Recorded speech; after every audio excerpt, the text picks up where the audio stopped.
I'm I on ain't never time, on man. time. Yeah, I'm on time, man. Alright, listen, we live right now.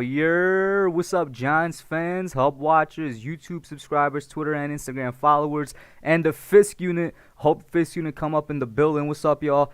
How y'all doing? We kind of got a late afternoon stream here with a very special guest, my man Fisk from Fisk Vegas Blue, Fisk Vegas Sports, Fisk Vegas everything, Fisk Vegas NFL, Fisk Vegas Entertainment. You already know the deal. All the links are in the description down below.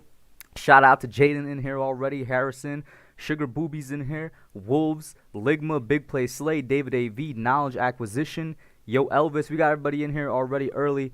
Alright, Fist, before we get into anything, how you doing, bro? I'm doing good, man. You know what I'm saying? It's football season. Giants football is in the air, so you know the vibes, man. Exactly. Ah, man, we already got it. Somebody said who's retiring next for us. Listen, I really don't care about the retirings, guys, because it's like they're retiring because they can't handle, like, their bodies can't handle the training regimen. So I'm like, I'd rather them be off the team than struggle and be on the team. And it's also like, it's depth guys. Like, these are not guys that we're gonna start. You know what I mean? These are guys that we signed to be depth on the O line. And honestly, it just makes more space for Ryder from Kansas City. So I'm really not bothered by the retirements. And I think the media, as usual, is trying to blow it out of proportion for the Giants. And for some reason, even though Joe Judge is in his second year, guys, they're really acting as if it's his first year because they're bringing back up the laps like they brought up the laps last year. They're saying, oh my God, these players are retiring because you got a high school football coach. I'm just like, did everybody forget last year happened or something? But I'm not really worried. Man, I don't pay them no attention. At the end of the day, they get upset because we don't do what they want us to do. We didn't draft Troy Ave. You know what I'm saying? We didn't hire Lewis Riddick. We didn't hire Eric Bieniemy. We didn't draft um one of them quarterbacks over Saquon. We took Andrew Thomas over whoever they wanted us to draft. You They know what I'm wanted us to saying? draft Isaiah. How is Isaiah Simmons doing in Yeah, Arizona that right was the now, by guy. the Was way? Isaiah Simmons. Yeah, Like, he's not doing that well. Like, it's like the Giants do everything, and then this year we drafted Kadarius Toney. It's like, oh my gosh, like the earth stopped moving because we took the guy that. So they're good. So Tony's good enough for Jacksonville and Green Bay, but he ain't good enough for New York.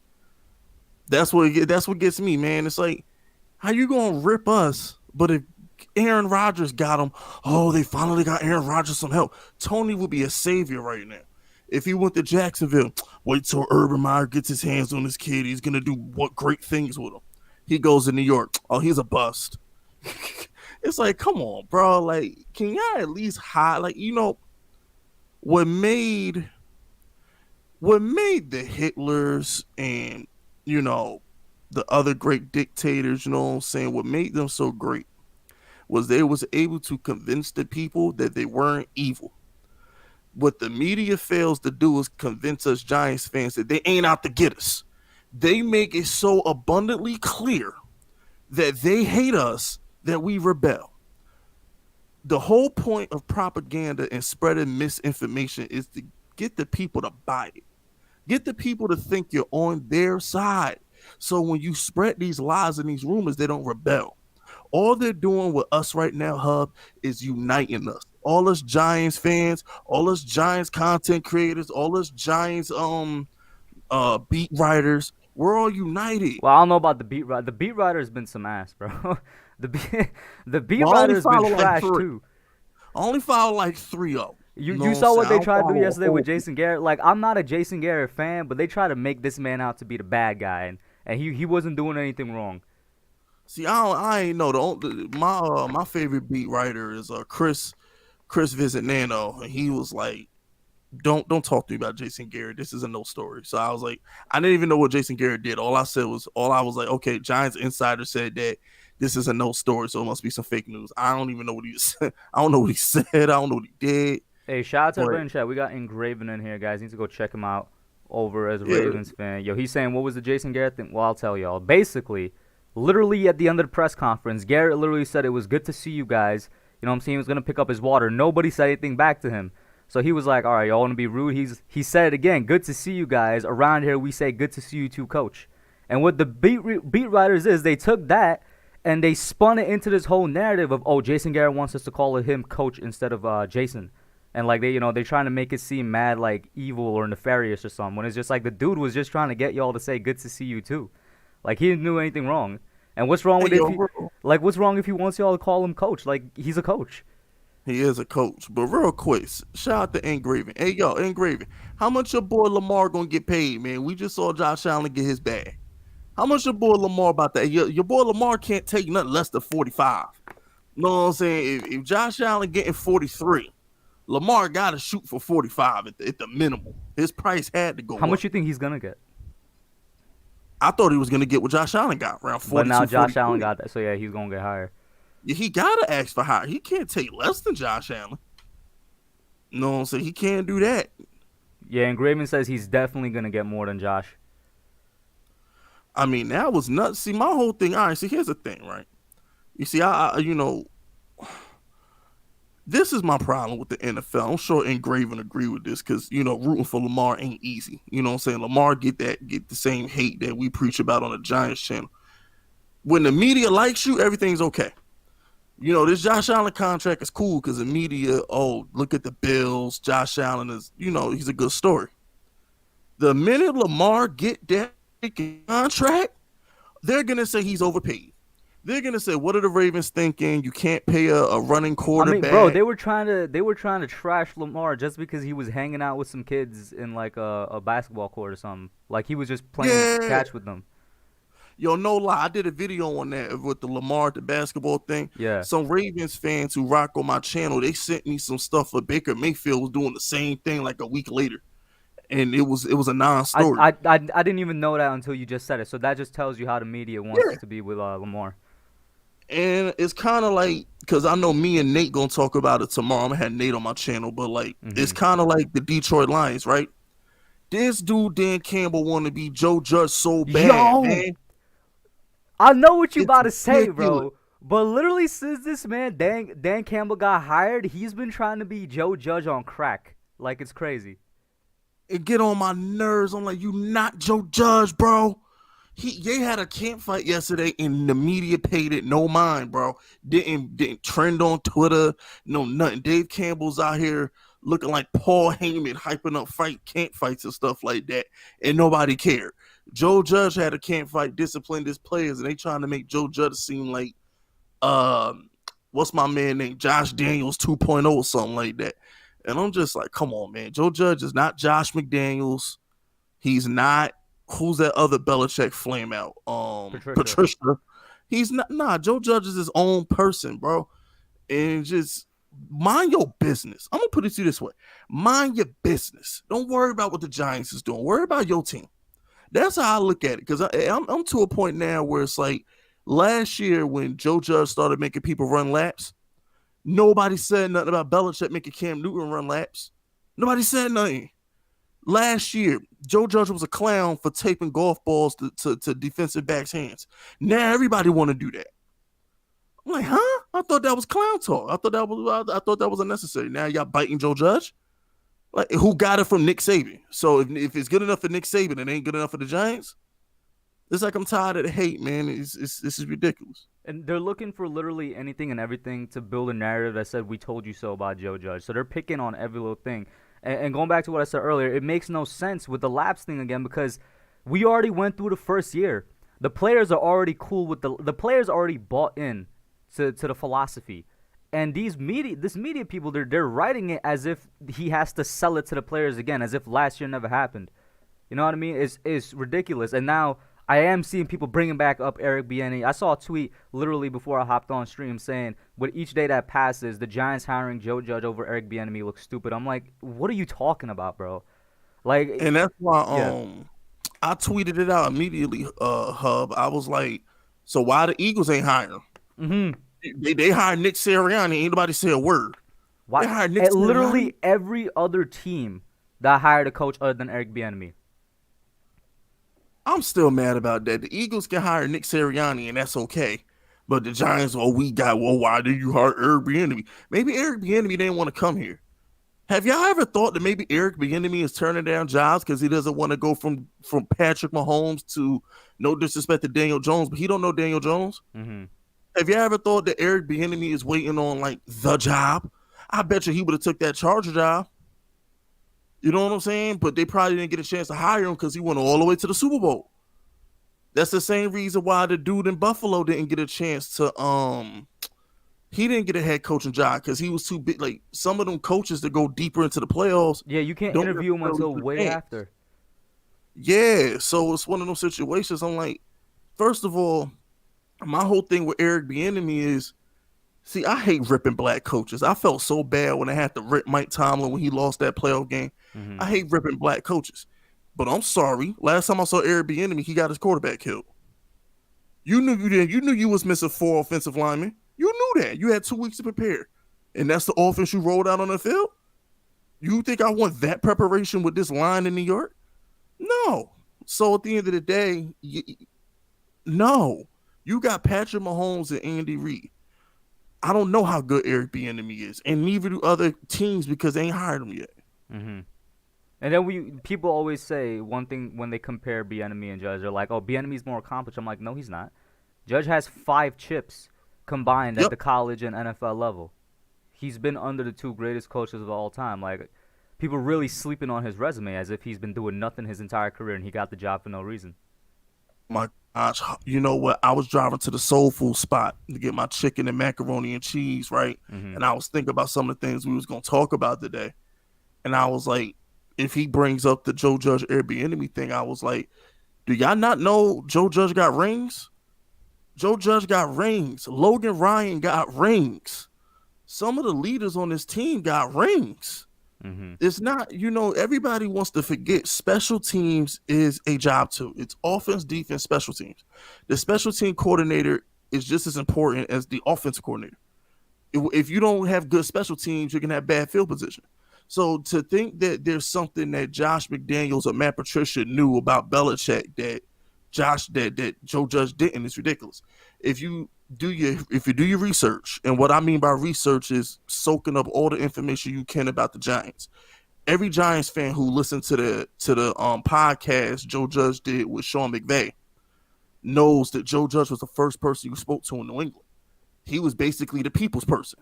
He was the first person you talked to in New England. Was Joe Judge. He was the first person you spoke with. He knew everybody on the team. He started from the bottom. So my whole thing is to think that he's not qualified and the greatest head coach of all time says, yeah, that was my guy.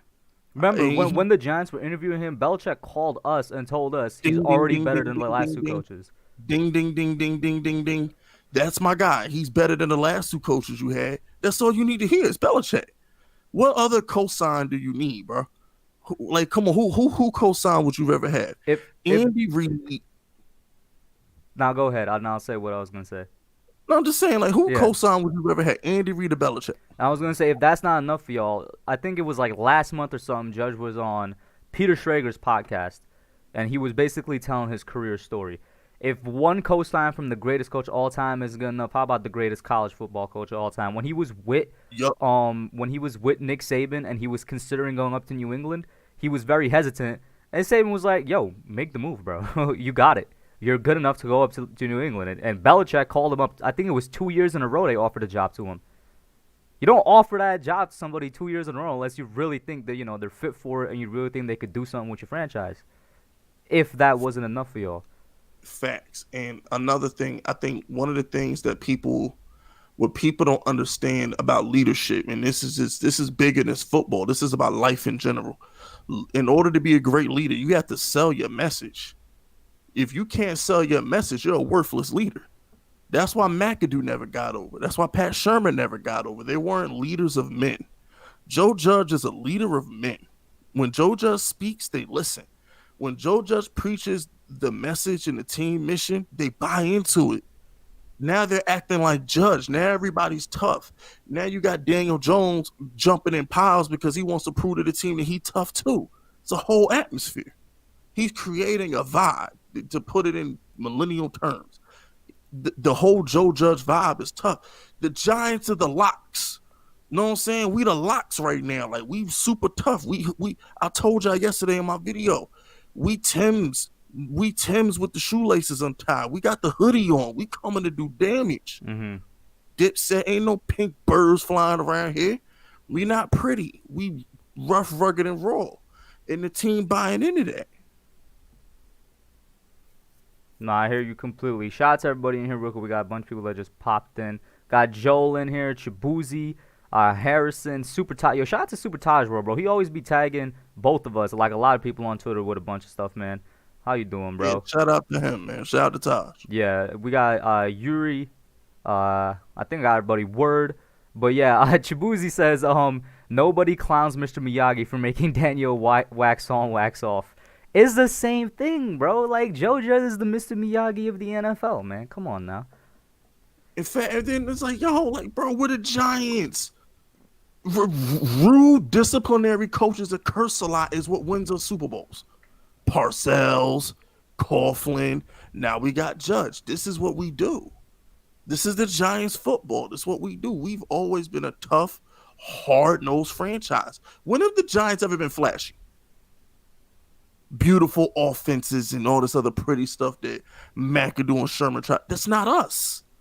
That's not what the Giants do, man. We a tough, hard-nosed, defensive team. All our best players are defenders, except for Eli Manning. All our best players on defense. Ehorn, Strahan, Ozzie Tuck, Lawrence Taylor, Banks, Carson.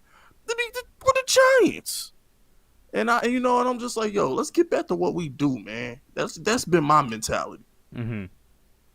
I've been tired of media. There's not really much to say about the goddamn media. There's not much to say on the Wait, did you get to say anything on the retirements? You don't care about the retirements, right? I don't care about these randoms. Who cares? Who cares? Nah, this one I'm gonna ask you if you care about. What about Austin Ryder? I want him. I don't care. You know why I don't care? Because our offensive line will be fine. As long as those two tackles, Pert and Thomas, is healthy, we will be fine.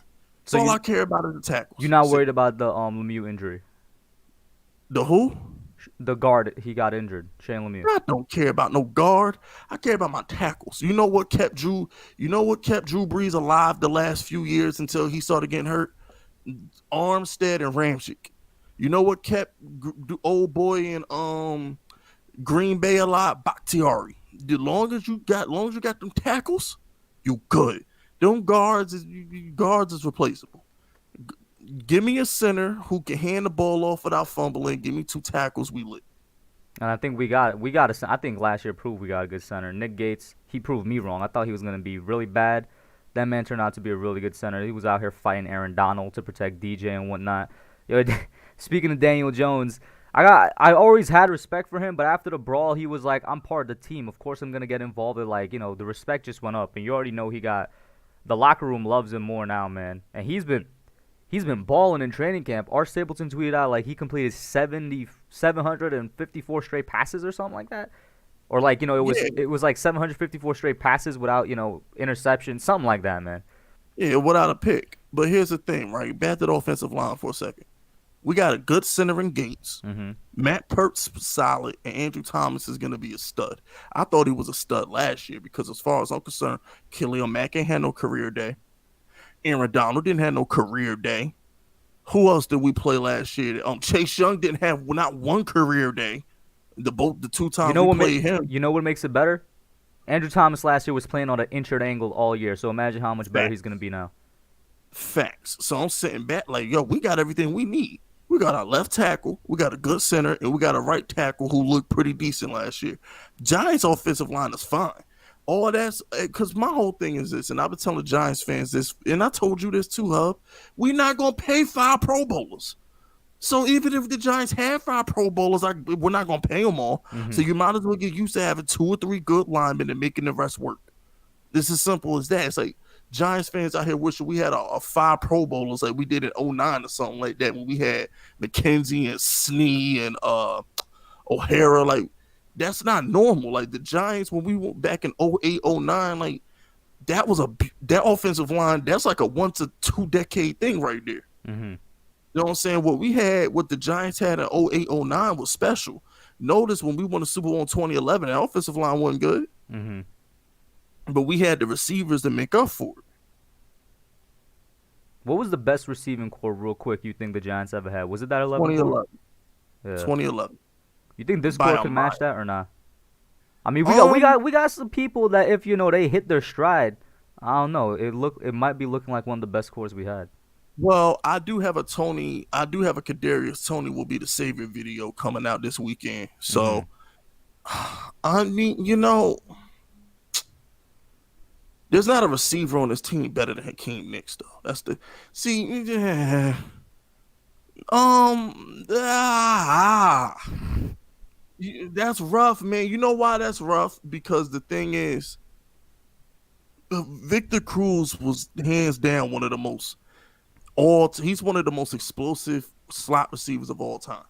In a perfect world, Kadarius Tony can do what Victor Cruz did, which was turn 5 yard plays into 80 yard plays.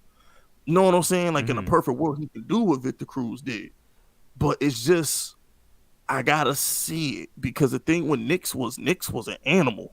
Victor Cruz was an animal. Mario Manningham was smoking everybody on that left side of the field. I gotta see it, man, because my thing is Darius Slayton until proven otherwise is mid. He's mid. Evan Ingram cannot catch until proven otherwise. He mid. Even though my video today will be on Evan Ingram. Um, Kenny Galladay stay on the field, and Kadarius Tony, we gotta see it. Mhm. So that's really my vibe with it. Like I think we're gonna be fine, but comparing them to 2011, that's like asking a Colts fan if Michael Pittman and Paris Campbell gonna be the next Marvin and Wayne. Like we Mhm. ain't doing that. You know what I'm saying? So that's where I'm at with that. And you mentioned Galladay. I know you said you weren't worried about the Lemieux injury. This is completely different though with Galladay's hamstring. I think they say it's minor, out 2 to 3 weeks. Last year his injury was a hamstring. I'm not sure if it's the same one, but I'm that's what knocked him out. petrified. He's I'm gonna be fine. petrified. Oh, you're I'm petrified. petrified. I actually re-recorded that video. This is a little inside information. I didn't want to scare the fan base. I wanted to keep Giants fans on like I wanted to keep Giants fans cautiously optimistic. So I said I'm concerned. I said I'm cautiously optimistic about his hamstring, Because I'm bro. not gonna lie to you, I let it be known I'm worried. I know other people are not worried, just because of the fact it was the same injury last year. And if anybody ever played sports or you talk to anybody that plays sports, when you injure your hamstring, there's no That's a real linger. timetable, man. It lingers, and it lingers. And I said that in my first video. I was like, I think I said it in the second one too, but I was a little bit more optimistic in the second one. All I'm saying is, bro, he missed all of last year with a hamstring. Julio Jones hurt his hamstring in November, didn't come back. Daniel Jones, Joe Judge came out and said under normal circumstances, any regular quarterback would have missed the season with that hamstring injury. Hamstrings are a pain. No, I would have ever Kenny Galladay had a concussion or turned the ankle or something. The hamstring, nah, that right there, nah, that's a problem.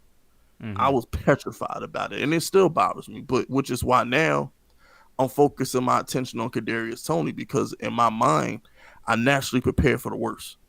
I wish for the best, prepare for the worst. So now in my mind, okay, we're not gonna have Kenny Galladay all year. I forget he don't exist to me no more. Hmm. In my mind, Kenny Until he Galladay don't comes exist. back, he's not there. He don't exist no more. Yeah. Now, at this point, whatever we get from Kenny Galladay this season is a plus. Now I'm on the Kadarius Tony bandwagon. That's where I'm at. If he's gonna make or break our season because I don't trust the Galladay situation right now. Hmm. I don't trust. Shout out to we got Blue City Empire Sports in here. Bobby Murphy, Bobby, and Giants Fan Source. Bobby, now he's an Eagles fan. He always tunes into me, but he always capping.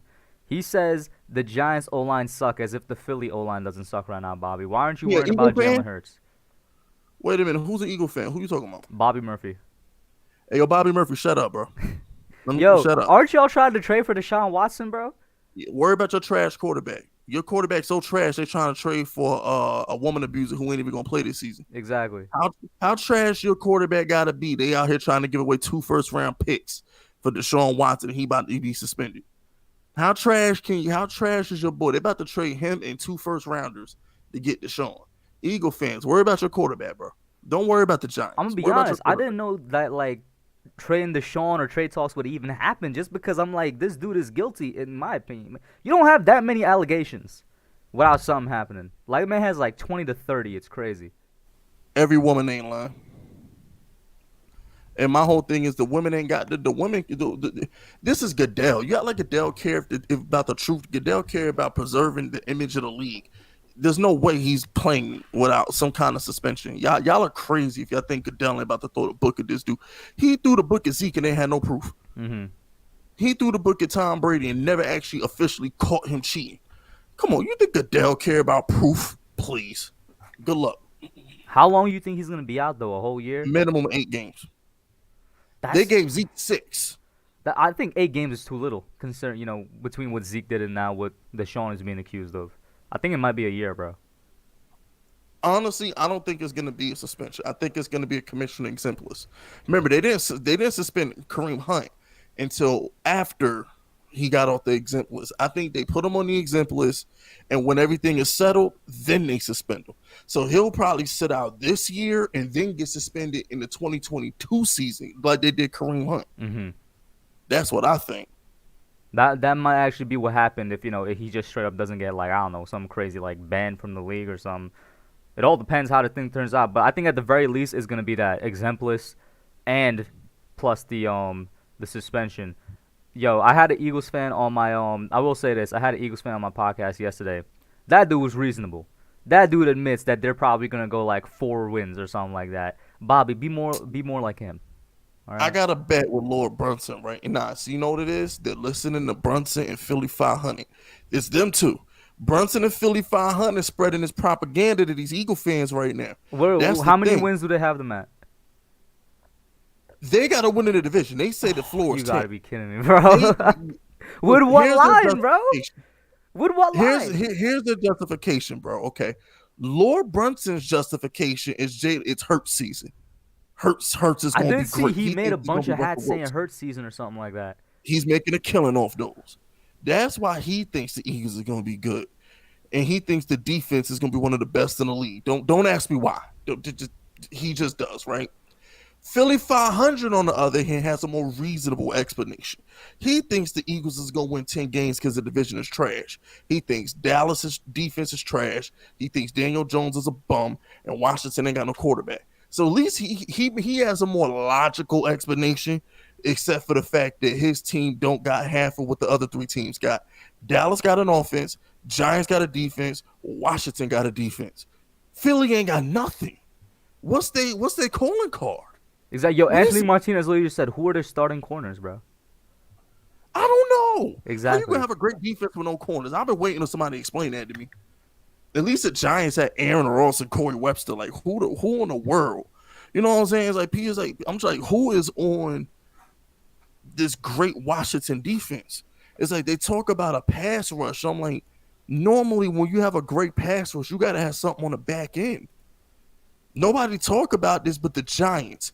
Aaron Ross, Corey Webster. The Steelers, who won the Super Bowl the next year. They had Ike Taylor and they had Palomalu, Ryan Clark, and Ike Taylor. Hey, shout out to Diggy in the chat. What up, Diggy? LOB. They had a back end. Carlos Rogers in San Francisco when they went to them 3 straight titles. You gotta have something in the back end. They ain't got nothing here. They ain't got no corners. They got an old Darius Slay, and that's it. He's old. He been old. And he been getting washed all training camp. And I don't even know who their safeties are. The Eagles never had any linebackers for like the past 20 years. All they got is Fletcher Cox, bro. And Fletcher Cox is getting old. Hey, Eagle fans. And this is another reason why they'll never let me. These Eagle fans don't want no smoke with me. I'm sorry, Eagle content creators don't want no smoke with me because they can't answer my questions. At the end of the day, here's the thing. Giants fans, we don't care how bad Daniel Jones stunk up the joint. We got the best secondary in the league. If Daniel Jones was lighting our secondary up, I would be concerned. The Eagles, on the other hand, y'all can't guard a rookie? Your best corners letting Devontae Smith have a blazing camp? Y'all not concerned? Eagle fans is bigging up Devontae Smith, but they're missing the point. Why is Darius Slay letting him get off? Why? Bro, we laid Kenny Galladay's $70 million self on the turf last week. We not having none of that in New York. But y'all letting a rookie dominate your camp? Nah, man, that's barbecue chicken when we played on week 12. That's secondary. Come on, man. That's barbecue chicken. I got a real hard question for you, though. Who got the worst secondary, the Eagles or the Cowboys?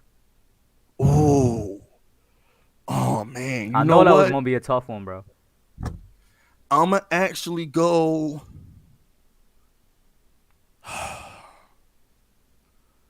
Dang. Exactly.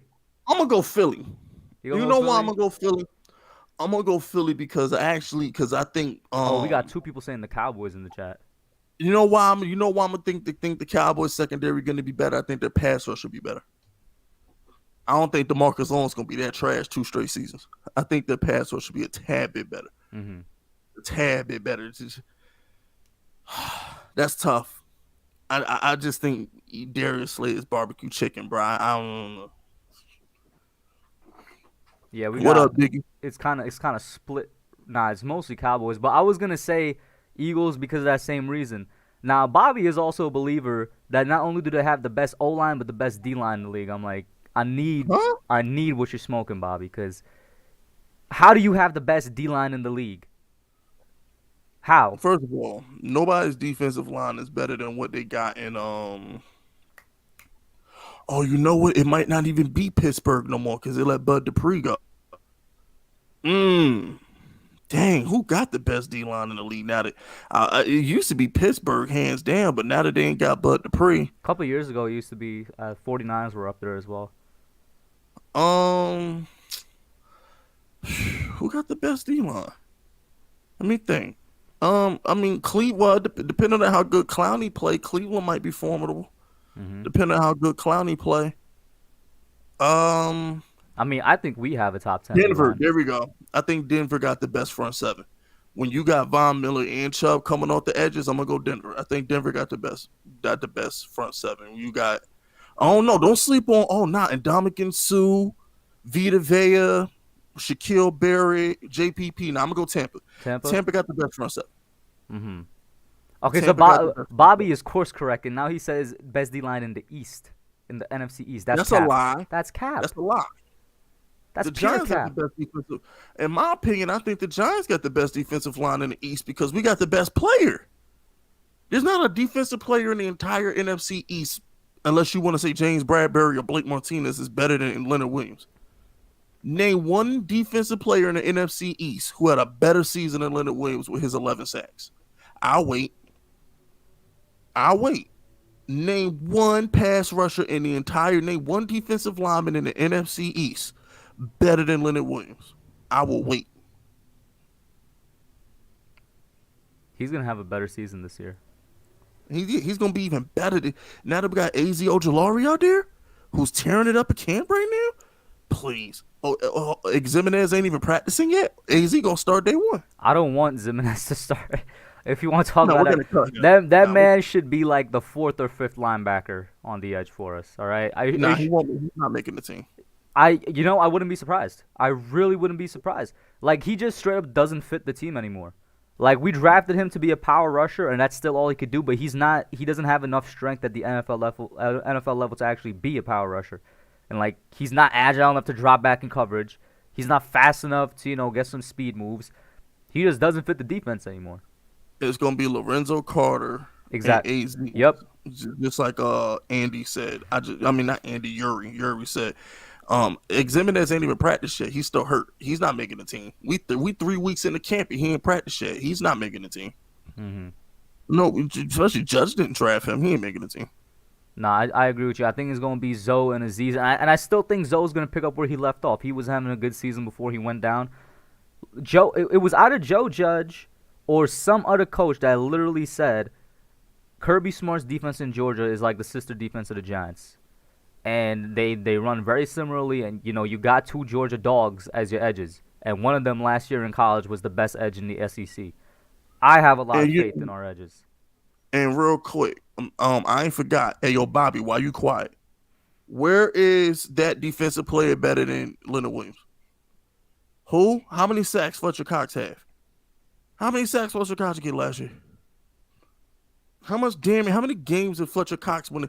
Leonard Williams won us games last year. Leonard Williams in the fourth quarter single-handedly beat Dallas. Leonard Williams in the fourth quarter beat the freaking Seahawks. The Leonard Seahawks game Williams was like his taking signature game. He just took over. Facts. Leonard Williams took games over last year, bro. Come on, man. There's not a defensive lineman in the entire NFC East better than Leonard Williams. There's not. They're just, you're lying if you're saying there is. Miz says he's starting to worry a little bit, just to keep it real. The O-line shaky, the Galladay injury. He says the same thing every year. I'm gonna say, bro, I'm not gonna lie to you. I'm worried about the Galladay injury as well, but I think the O-line is gonna work itself out. Yo, check this out, Diggy. We're not overrating the line. We're keeping it 100. Like, who ran on us last year? The Giants' defensive line was stout. Like, who ran on us last year? You know what I'm saying? Who ran on us last year? And now we actually got a pass rusher in AZ, and Lorenzo Carter's coming back. Oh, no, our front seven going to be the truth. You got to put it in context, Diggy. What we did last year with injured edge rushers and no second corner, please. And Xavier McKinney missed the first 10 weeks. Come on, man. Y'all don't know how scary this defense is. Come on, Diggy. Diggy said we do have edges, bro. We're very deep at the edge position right now, man. We got the best pass rusher in the draft, bro. AZ Ojulari was the best pure pass rusher in the draft. Because remember, the other guy was a run. Who went right after we picked Tony Hub? I think it was Kwity Paye. Kwity Paye. He wasn't. He was more of a run. He was more of a run stopper. He wasn't like a pure pass rusher. You know what I'm saying? Jalen Phillips and them dudes, they're not like. Jalen Phillips is the only one I'd say that could, because the thing with Phillips is he needs to stay healthy. But if Phillips does stay healthy, then he's probably the best pass rusher in the class. But that's the thing, right? I don't know if he's going to stay healthy. Yo, what up, Kid Blue? Hey, yo, Butters. Yo, your Bears is trash, bro. Your Bears, thank you for the pick. Yo, Bears. You know, Butters, I'm going to throw you a bone. Wait, Butters is a Bear fan? Also, yo, what up, KB? I didn't know Butters was a Bears fan. Yeah, he a Bears fan. So I'm gonna give Butters a bone. I'm gonna give him Butters. I'm gonna throw you a bone, baby. I'm in a good mood. I'll give your Bears 7 wins. Thank you for the top 12 pick. I'll give your Bears 7 wins. What did the Giants have? 6 wins. We had the 12th pick, right? Yeah. So yeah, I'll give your Bears 7 wins. Thank you for that top 12, 13 pick. We'll take it. I'm not Diggy. I'm not saying that Aziz is gonna have 12 sacks out. I mean, in my video, I say he's gonna have 7, but that's enough to make a difference. He's gonna have 7. I think Lorenzo could have like 7 or 8 as well, and Leo could have 9. Dexter's probably gonna have like 4 or 5. Like, it adds up. But in my opinion, Aziz is gonna be double digit in his second year. Hold on, no. We ain't waiting that long. Check this out. If the Giants are as good as I think we're gonna be, and we have the lead in the second half of a lot of these games, like I think we're going to have, AZ will get double digits. I think AZ good for 10 this year. If the Giants, because you got to look at it this way, right? For a rookie, that's a lot, man. It's a lot, but put it in context, though. The Giants, at worst, are going to be competitive. At worst, we're competitive, right? Which means teams are going to have to throw on us. I personally think the Giants are going to have the lead in a lot of games, and Saquon going to be chewing clock in the second half, right? But here's the thing. If you had to pass on us with our smothering secondary, AZ gonna get there. He gonna get there because you're not just gonna drop back and line us up. Like, our secondary ain't normal. We got 3 safeties, about 5 corners. We not playing, bruh. Do you understand how much money we got in that secondary? Logan Ryan got a bag. Adoree got a bag. Bradbury got a bag. Jabril about to get a bag. Xavier McKinney, 2nd round pick, best safety in the draft from Alabama a year ago. This boy Rodarius Williams putting in work right now because Aaron Robinson's gonna start the year on the PUP. And I've been told y'all from the moment we drafted Rodarius, I said other than Aziz, Rodarius might be my favorite pick because I thought he was gonna go in the 2nd or 3rd, and he dropped all the way to the 6th. Oh, he a hitter too. Oh, we're gonna be net. And did Darnell Holmes, best rookie slot corner in the league last year? Man, please, our secondary ain't playing. And then we got Mr. 30 tackles himself and Blake Martinez in the middle. Yo, Madden disrespected him, bro. You saw what they gave him? Yeah, they hate Blake. I don't know why they doing Blake Martinez like that. They I got a really rule, said tackles don't matter. which is dumb because that's his sole purpose in life is to tackle people. Mm-hmm. That's his sole purpose in life is to tackle people. You know what I'm saying? So it's like, yo, y'all got to put this in context, bro. Like the Giants defensively, is he gonna eat? Lorenzo Carter, if he's worth a dang, he gonna eat.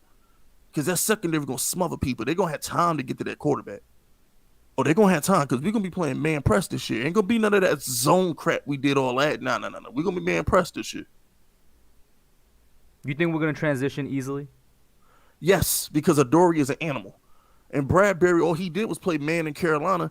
This whole zone thing with the thing with Bradbury though, you know, is he had his best year last year in zone. You think he could repeat that going back to man? We signed him to play man. No, when he was at Carolina, he was manned up all the time. He was manned up on Mike Williams, not Mike Evans, manned up on Michael Thomas, manned up on Julio Jones. Like this dude in Bradbury who's used to going against monsters, big monsters in the NFC South. Them is 6'3", 6'5" dudes out there in the NFC South. Think he's scared of Devontae Smith, bro? First day of practice, Bradbury locked up Kenny Galladay. You know, I completely forgot Bradbury's going to be matched up on Smith. I think, yo, listen, and I love Devontae Smith. I'm not going to say like I don't love him because I loved him coming out, and I wouldn't mind the Giants getting him. But Bradbury's gonna take care of this man when we go up against the Eagles, bro. I don't think Smith's gonna make a dent. He's not, yo, bro. Come on, this is the thing. Y'all can look. When I'm talking greasy about the offense, y'all can say Fisk is bucking. If you want to say Fisk is being a homer about the offense, we got the third best talent, okay, fine. I'm being a homer. The defense, nah, that's facts. I'm not being a homer when I big up the defense. Our defense is gonna be scary, super scary.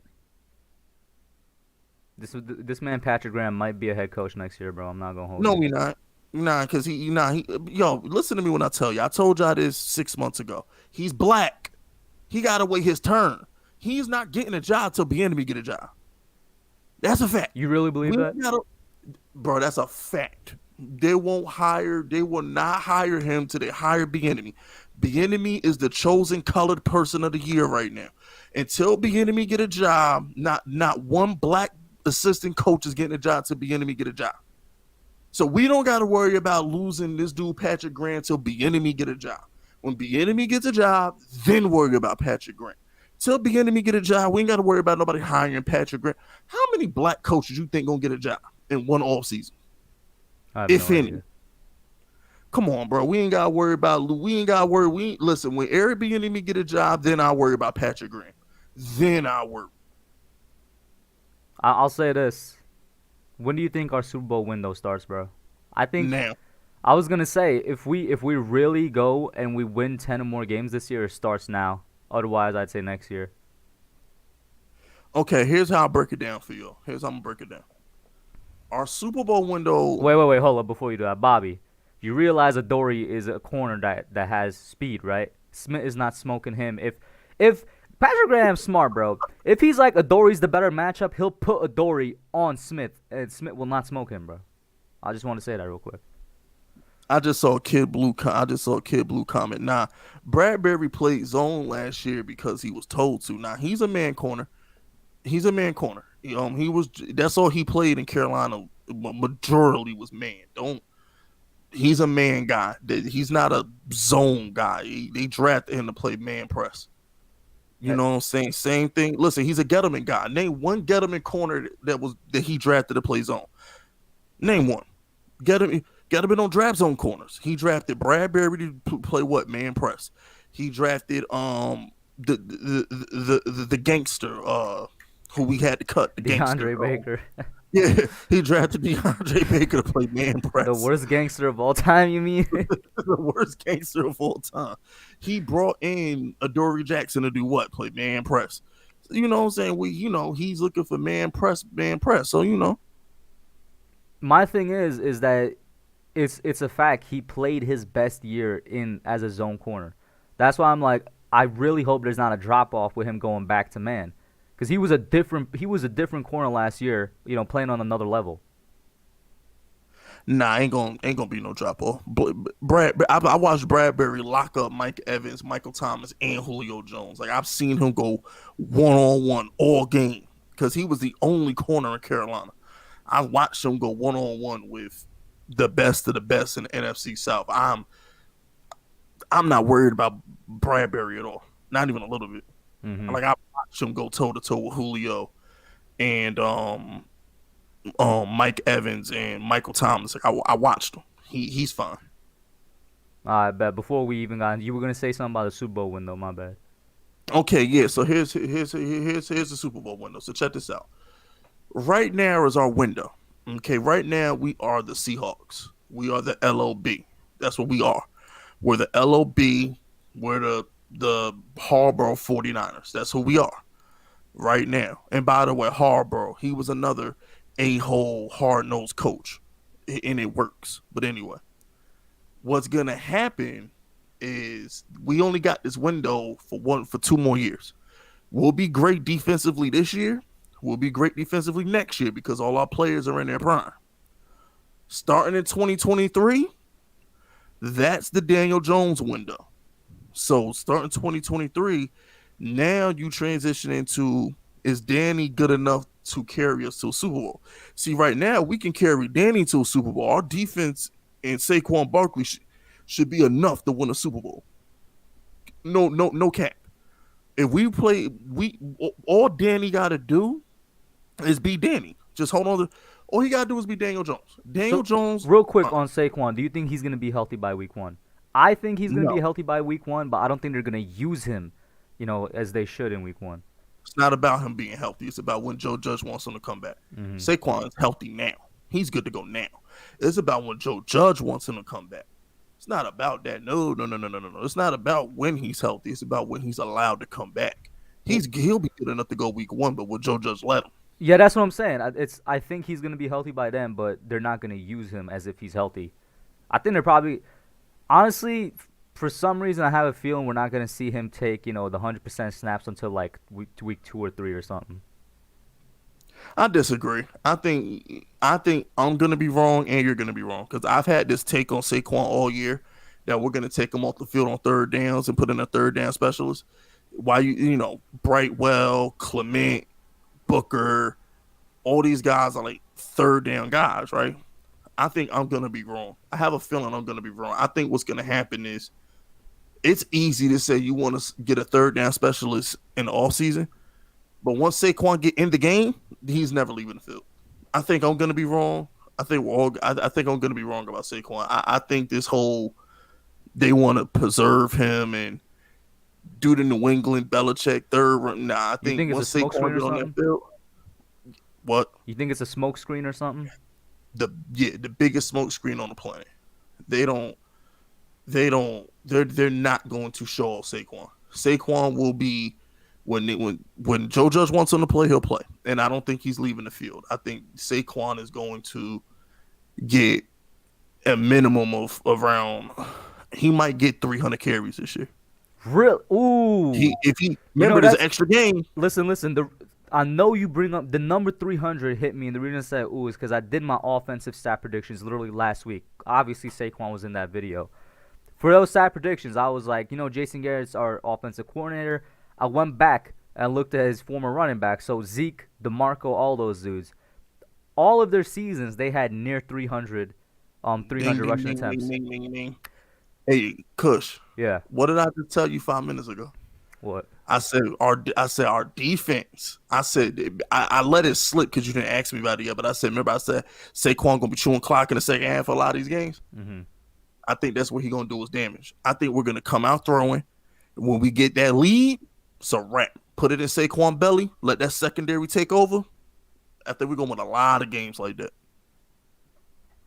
What's our hardest matchup this year, bro? Chiefs over Bucks.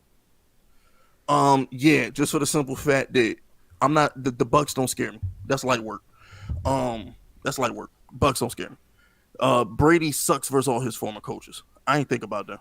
I'm more concerned with the Chiefs. The Chiefs, because Andy Reid be lighting up Belichick defenses sometimes.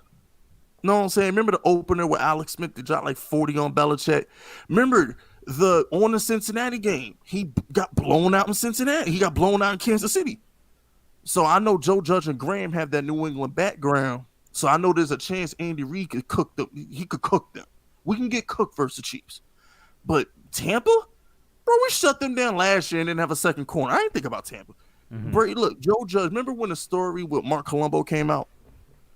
And the rumor and the reports were Joe Judge was laughing at Tom Brady. He was like, come on, bro. Daniel Jones is just as good as Tom Brady right now. Tom Brady ain't that special. And then remember when like he wasn't scared of Tampa? He couldn't wait to play Tampa a second time last year before the Eagles tanked. Nah, I'm not worried about Tampa. Joe Judge, Patrick Graham, I think they know how to beat Brady. I ain't worried about Tampa. Mm-hmm. Oh, somebody said the Dolphins is the hardest matchup. Karan Bite says the Dolphins is the harder matchup because they're 1 year ahead of us. I don't know about that. Isn't there like a whole quarterback thing with Tua right now? No, that's the game we're gonna lose. There's no way we're gonna win. We can't win that game. It's impossible. Why you say because that? That game, I think that's right. Is that right after or right before the Eagle game? I can't remember. I think it's not. I think it's Chargers. I'll pull it up right now because I know we got Chargers and Dolphins back to back. So I'll just pull that up right now. Giants schedule. That's a bad game. I think we play the Eagles right before them or something crazy like that. So you think it's just gonna be like some of the it's schedule? A letdown game. I think that's our letdown game. Yes. So we got. It's literally Bucks, then Eagles, then Dolphins, then Chargers. We're done. We're cooked. You know why? Because first of all, we're gonna get up for Brady. You're gonna get up for Brady. That's a fact. Then we want to murder the Eagles. We want to embarrass the Eagles. So we'll get up for that game. A third straight game versus really? You go from Brady to the Eagles to Tua? Nah, that'll be a letdown game. There's no way we beat in Miami. Now hot and humid is gonna be in Miami. I'll be there for that game. By the way, Big Fist will be there. That's December 6th. Big Fist will be there. That's in Miami, right? Yep. I already booked my flight to Miami. I'm gonna be in Miami that whole week. So we're losing that game. I'd be stunned if we came out and won that game in Miami. I'd be stunned. Especially you gotta understand something too. We're gonna be cold in New York when we play Philly. Then we're gonna go all the way to Miami and it's gonna be hot and humid. It's a reason Tom Brady loses there every December when he was in New England. You can't go from freezing cold temperature in New England and then go all the way to hot Miami. You're gonna be tired. So I think we lose that game. Yo, this man Big Play Slay talking hot, bro. He says, I want to demolish the Giants, destroy them like they've never been destroyed, just so we can make them stop talking. We almost swept you last year, bro. We're gonna sweep you this year. I just want to make sure you're prepared for that. Eagle fans, I'm gonna say this again. Worry about your quarterback. How trash is your quarterback that they're trying to trade for Watson? How trash can he really be, bro? Know what I'm saying? Like, speaking of trash, I said this and some people disagree. The fact that Green Bay's trying to keep Aaron Rodgers so bad, to me, says how bad Jordan Love is. Yeah, they hiding him too. Like people forgot they drafted this man. They're trying so hard to keep Aaron Rodgers, who does not want to be there. That just tells me Jordan Love is trash, bro. Garbage. Super garbage. Because if Jordan Love was any kind of good, they would take them 2 first-rounders they can get for Aaron Rodgers and they'd run. Exactly. They'd take those 2 first-rounders, save that cap money, and run. You know what I'm saying? Like, come on, man. It's like, I'll put it this way because I don't want to talk about Jordan Love. Mm-hmm. I bet you they'll draft a quarterback next year. I wouldn't be surprised, honestly. I bet you they drafting a quarterback. Because they're going to get a first-round pick for Aaron Rodgers. Even though teams know they have to trade Aaron Rodgers, you're not getting Aaron. You might not get 2 first-rounders because they know you got to trade them. But they're going to get at least 1 first-rounder for Rodgers. Mm-hmm. And I don't think Denver is going to make the playoffs. So if he goes to Denver or he goes to Vegas, those are 2 teams that's not making the playoffs. So those are 7-win teams. So those are 7, 8-win teams. So Green Bay's going to get between 13 and 15. It's just like the Giants. Like, we're going to get, at best, they win 7 games. The Bears, at best, win 7 games. So, I hope the Bears go like 3-14, but whatever. I hope we get the number 1 pick. I hope the Bears say, listen, We're not trying to start this man right now. We're gonna start Nick Foles, and then they start Justin Fields like week 8 or something. Yeah, or it can be a Charger situation where he plays good and still loses, Mm-hmm. like Herbert did. Herbert played good, but they still lost. You know Exactly. what I'm saying? I don't care what happens, as long as they lose, lose and lose a lot. We gotta switch over to Marvel real quick just because we already hitting the hour mark, and we only been Oh, talking word. Giants. Yeah. Alright, listen. You guys know I'm a pretty big MCU fan. Fisk as well as an MCU head. We both watched Loki, and he wanted to save this. He didn't want to talk about it at all backstage. All right, man. Let me know what you thought about Loki and the way Marvel's headed right now. Okay, so here's the deal. The show was terrible, but the final episode was fire.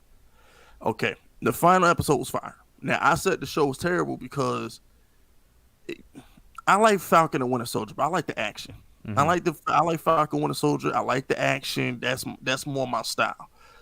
I didn't like Loki was just too much talking and going to a planet and flirting with the girl and like, shut up. They had the kiss on the rock when the planet was going to get destroyed. Like, shut up. We don't care. Okay. Now, introducing Kang the Destroyer, who's the next Thanos, was brilliant. That whole final episode was fire. How he broke down the timeline and he explained to them in detail what would happen if they killed him. I thought that was dope. The fight scene with him and the girl, I keep forgetting her name, was dope. She kissed him and she booted him to another dimension. And when she killed Kang and the whole thing broke, I loved it. I loved it. And then the look on her face, how she knew she messed up when she killed him, loved it. I loved it. And then the final scene where instead of them three little ugly lizards at the time bureau, they had King in the time bureau. They had the statue of King in the time bureau. I loved it because now I don't got to worry about thinking the MCU is stupid anymore. Because now that allegedly Hugh Jackman's still going to play Wolverine. Allegedly. That was the rumor. I heard a rumor that Hugh Jackman kind of teased that he was going to remain as Wolverine or whatever, right? Mhm. Now, if you bring in Hugh Jackman and you bring in Tobey Maguire and Andy Garfield, the other two Spider-Mans or whatever, and you know the people of Sony about to make this Spider-Man fight Venom and Carnage in the next Spider-Man, whatever they're doing in Sony with the Sinister Six, all this makes sense now because you got multiple dimensions. Mhm. You couldn't convince me that Venom and Carnage about to battle and not one Avenger show up, Spider-Man don't show. You can't convince me like stop the cap. You can't convince me. Mhm. So with them doing the multi-dimensions and all that stuff, now it all makes sense. Now I can believe Venom exists with Spider-Man. Now I can believe Hugh Jackson can exist with this cinematic universe. And the last thing I'm gonna say is this too. The last thing I'm gonna say. When they bring back Chris Evans and Iron Man, now it makes sense. Bring back the doppelgangers. I think for sure they're gonna bring him back at least once. If not, it's probably gonna be like in the big, like final battle for whatever Kang is. Because I do think, like you said, now I like you said that you didn't like it because it just wasn't your style. Like action Falcon and the Winter Soldier is your style, right? Yes. I like that you say that, and you didn't just straight up say like it was bad because it was bad. No, it was great. Great acting. Great Yeah. acting. I love it. Great acting. Because for me, I liked it a lot. I liked the whole series a lot, but I'm really with you where it was like the finale really sold the whole like the finale wrapped it up so nicely. I was really wondering going into that show because we all knew one of these three shows. It was WandaVision, Falcon Winter Soldier, and then Loki. We were like, one of these three is gonna introduce the multiverse and timelines. We thought it was gonna be WandaVision, and they almost caught us when they had that other Quicksilver actor come in. They caught me almost. I was like, they about to do the whole multiverse thing right now? But they didn't. Ended up being Loki. And to be honest, at first it was kind of wonky. It didn't really they didn't really explain it perfectly. But it's like as the show went on, and then when Kang came in and he was talking about how he's like, yo, basically y'all in a loop right now. You kill me, everything that already happens again. You know what I'm saying? I'm gonna be back. I'm gonna be basically God again. There's gonna be mad versions of me, mad variants of me. There's gonna be a multiversal war. You know what I'm saying? Basically, I'm the biggest bad guy you ever gonna meet.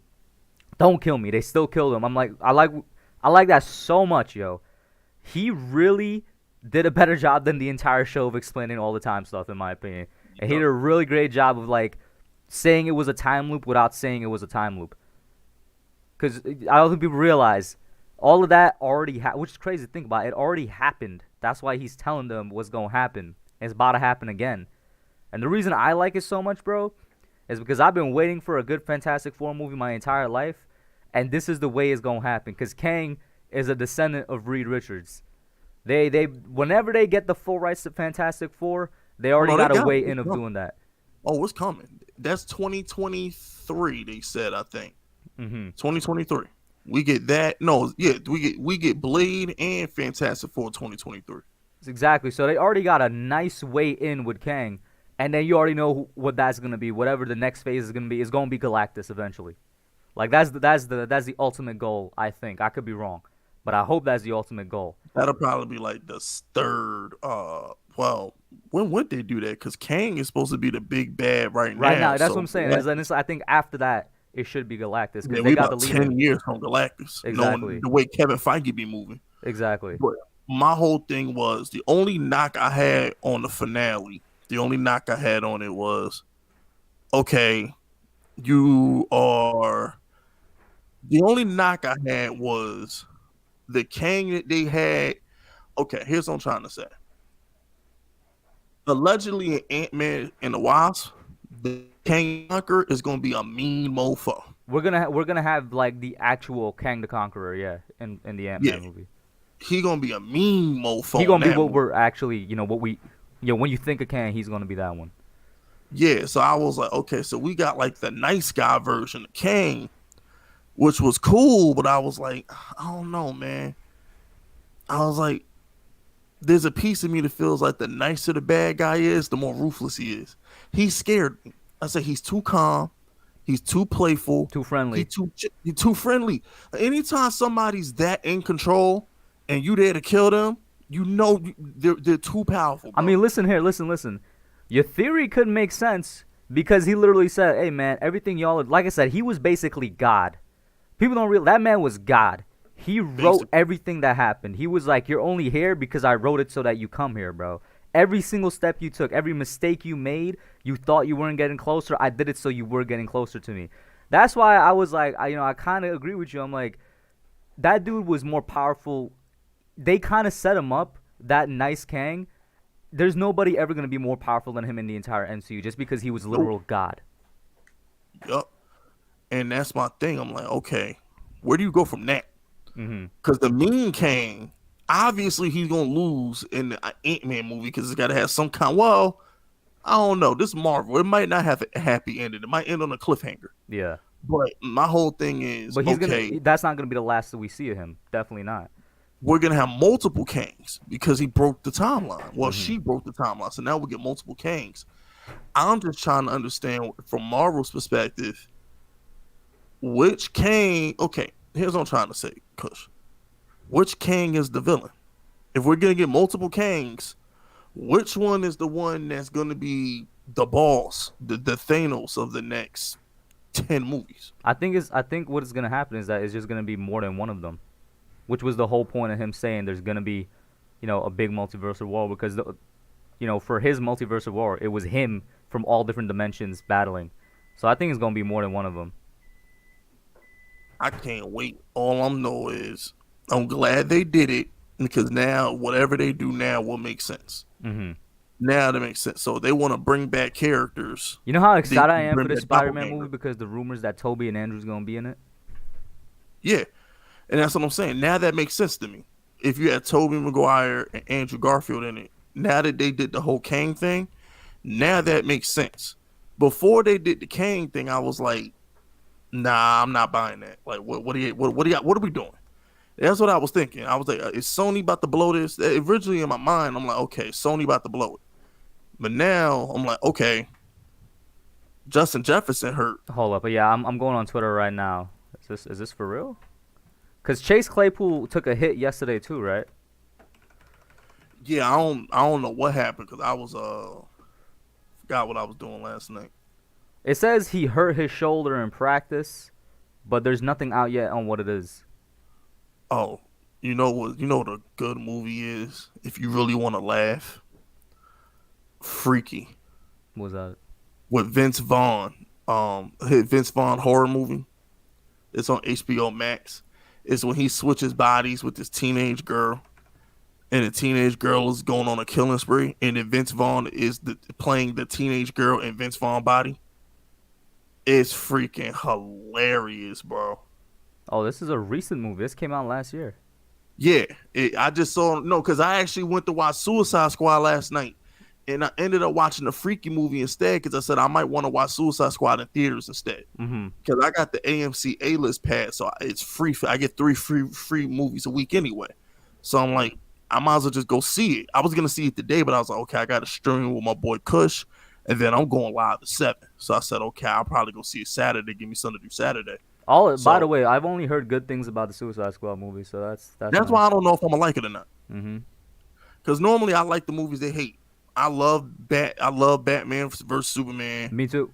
I loved actually the only DC movie I didn't like was Birds of Prey. Other than Birds of Prey, I thought all the DC movies was You dope. liked Wonder Woman 1984? I ain't seen it. I didn't like it. I ain't seen it. That and Birds of Prey I didn't like. I know. I heard it was Listen, too much talking. huh? I heard 84 had too much talking in it. It had too much talking. It just didn't make any sense at all because it's supposed to be like a prequel, but she's like out in public OD. You know what I'm saying? Because she pulls up in BVS and like she was a secret basically the entire time. But in '84, she's out. Like there's no way you don't notice her. I'm like, this is cap. And then also, the final battle was kind of whack, and it made her seem mad weak in my opinion. I don't know. I just didn't Oh, like the one of movie. those. Okay, yeah. One of these days I'm gonna watch it. What I'm gonna do because one of the things on my watch list at the moment is I gotta watch this documentary on Netflix. So And you this you you saw Snyder Cut, right? oh yeah, of course. Bro, Snyder Cut for me is top 5 comic book movie of all time. I love it so much. I'm gonna be honest with you. They 4 hours is too long. He could have cut it to 3. I'd be with you. I think it could have actually been cut down to 3.5 because I'll tell you what, the epilogue was basically all fan service, and I think he did that epilogue because he's like, they ain't bringing me back. So he did, the little injustice thing at the end. You take that out, and I think that's the actual movie, and that's down to Probably, three and a yeah. half. But the epilogue was. But here's the thing, though. I want that Joker back. He Bro, was I agree. cold. Bro, I agree with you. But let's talk about Warner Bros. For a second, real quick. They're Oh my gosh, stupid. you trying to frustrate me? They're not gonna do it, bro. They're stupid, even though they should. I'm frustrated. I'm triggered. Bro, the Snyderverse should happen. Do you know how amazing the Snyderverse can be? I love the way Darkseid was. I love that Injustice, Batman, Joker, the evil Superman. But Warner Brothers is stupid. They got too big egos. They're not gonna bring back Snyder back, even though they should. Shout out to Obataba for saying I'm the man. I know I'm the man, baby. Big Fisk in the building. Muscle of the community. You know the vibes. Shout out to Obatoba. But nah, look, here's the thing. At the end of the day, bro, I'm gonna keep this short and sweet because I get triggered just knowing Robert Pattinson is Batman and not Ben Affleck. It triggers me. Mm-hmm. It triggers me. I got the greatest Superman in Henry Cavill and the greatest Batman in Ben Affleck, and they're not there because Warner Brothers executives are stupid. It triggers me. So I'm gonna say this. I agree with that, by the way. Henry is the greatest Superman. Here's what I'm gonna say. At the end of the day, they screwed up their entire universe when they didn't just let Zack Snyder do the 3-hour BVS. Had they let him do the 3-hour BVS and the movie was received well, none of this would have happened. Mm-hmm. The only reason why the DCEU got messed up is because they put that trash 2-hour cut of the Batman vs Superman in theaters. They put that trash cut out there that made no sense and blew everything. All they had to do was put the Snyder cut version of the original BVS in theaters because that movie was fire when it actually made sense with Lex Luthor. Because first of all, it didn't make sense. He kind of randomly appeared in several parts, and like when you watch the director's cut, there's like literally just an extra 15 minutes explains so much. Yeah, because I didn't. Because remember, in theaters, he never went to the dude in the wheelchair's house. Mm-hmm. So I'm like, okay, why did this dude in the wheelchair just blow up the freaking Pentagon? Mm-hmm. How did that happen? That made no sense. So it was like it made more. I'm like, okay, that was the sole moment that crushed the universe, because if you all they had to do was hit on that movie, Kush, Mm-hmm. they hit on BVS. Everything else they do after that is Bro, you're gold. not wrong because I completely agree with you. All the tension started with BBS, and then all of the audience and like everybody clowning the DCU started with BBS.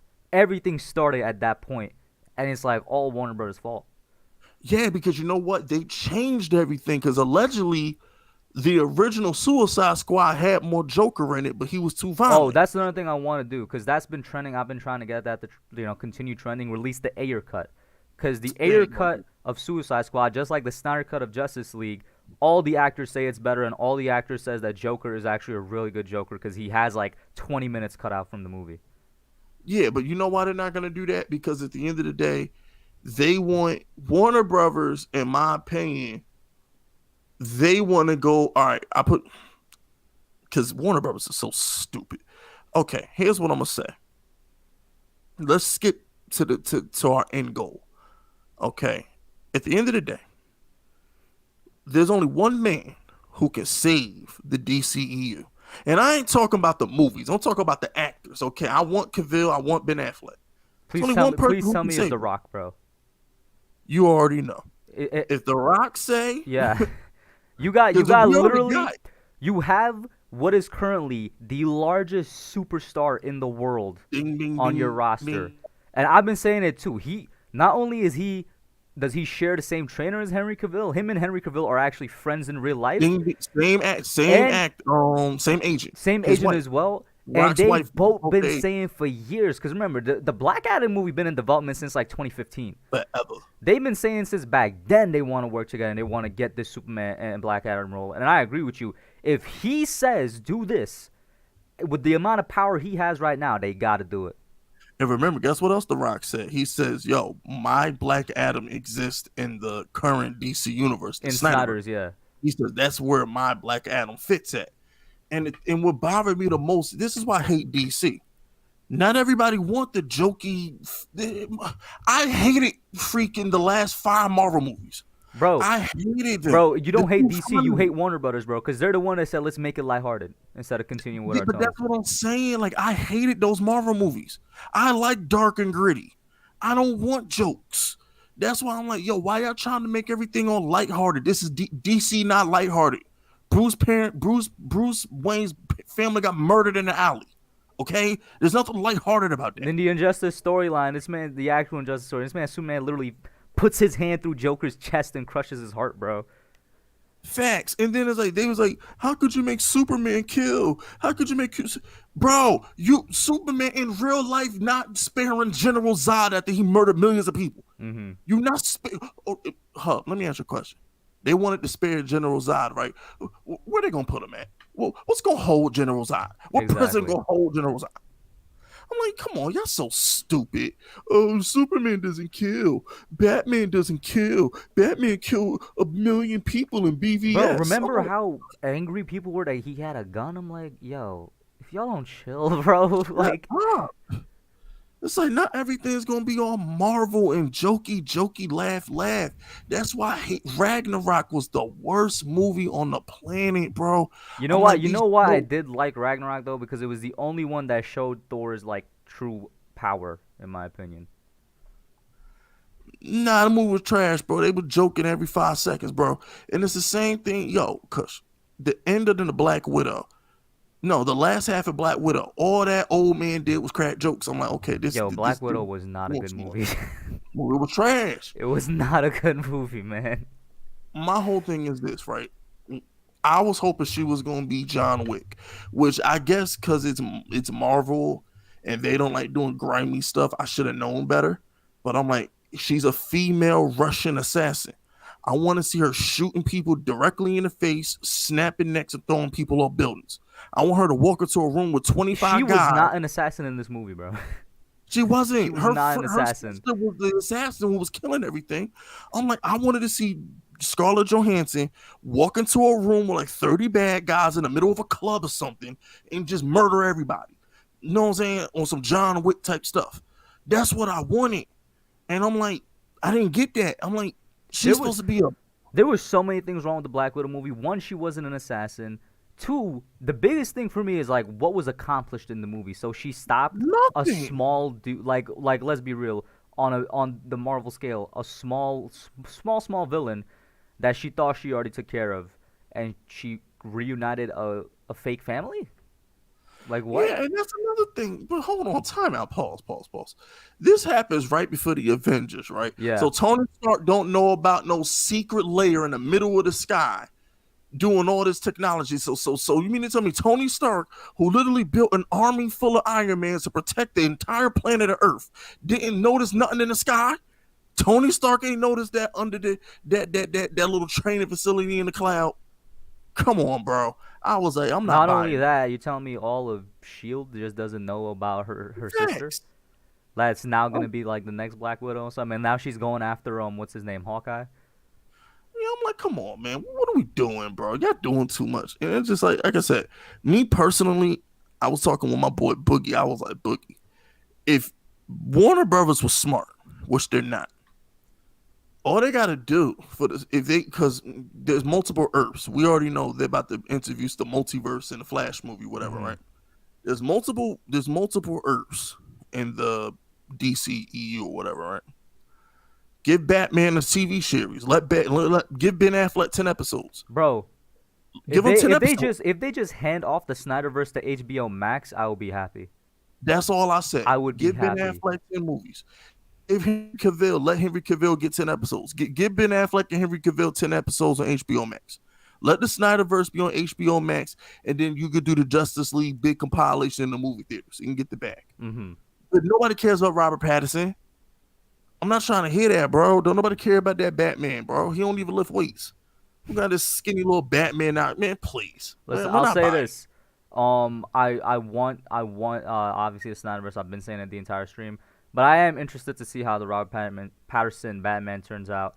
But I don't want to see it if it costs us this. You know what I'm saying? If they're like, you get Robert Patterson, but you're not getting anything else. DCU though, that's my problem. Like, they're doing stuff that's not connected with the universe. Well, they did do Joker was a great movie. It wasn't connected to the DCU. And that's what I'm saying. What's the point of me watching that Joker movie if it's not connected with the universe? That's why I didn't go back. That's why I only saw it one time in theaters. Haven't watched it since. What is the purpose? If it's not gonna be in the universe, why are you making the movie? We don't want things that ain't connected. I think what you mean is why are you making that and ignoring the DCU? Because if they just did, which is really easy to do, which is make that movie and still continue with the DCEU, we'd all be happy right now.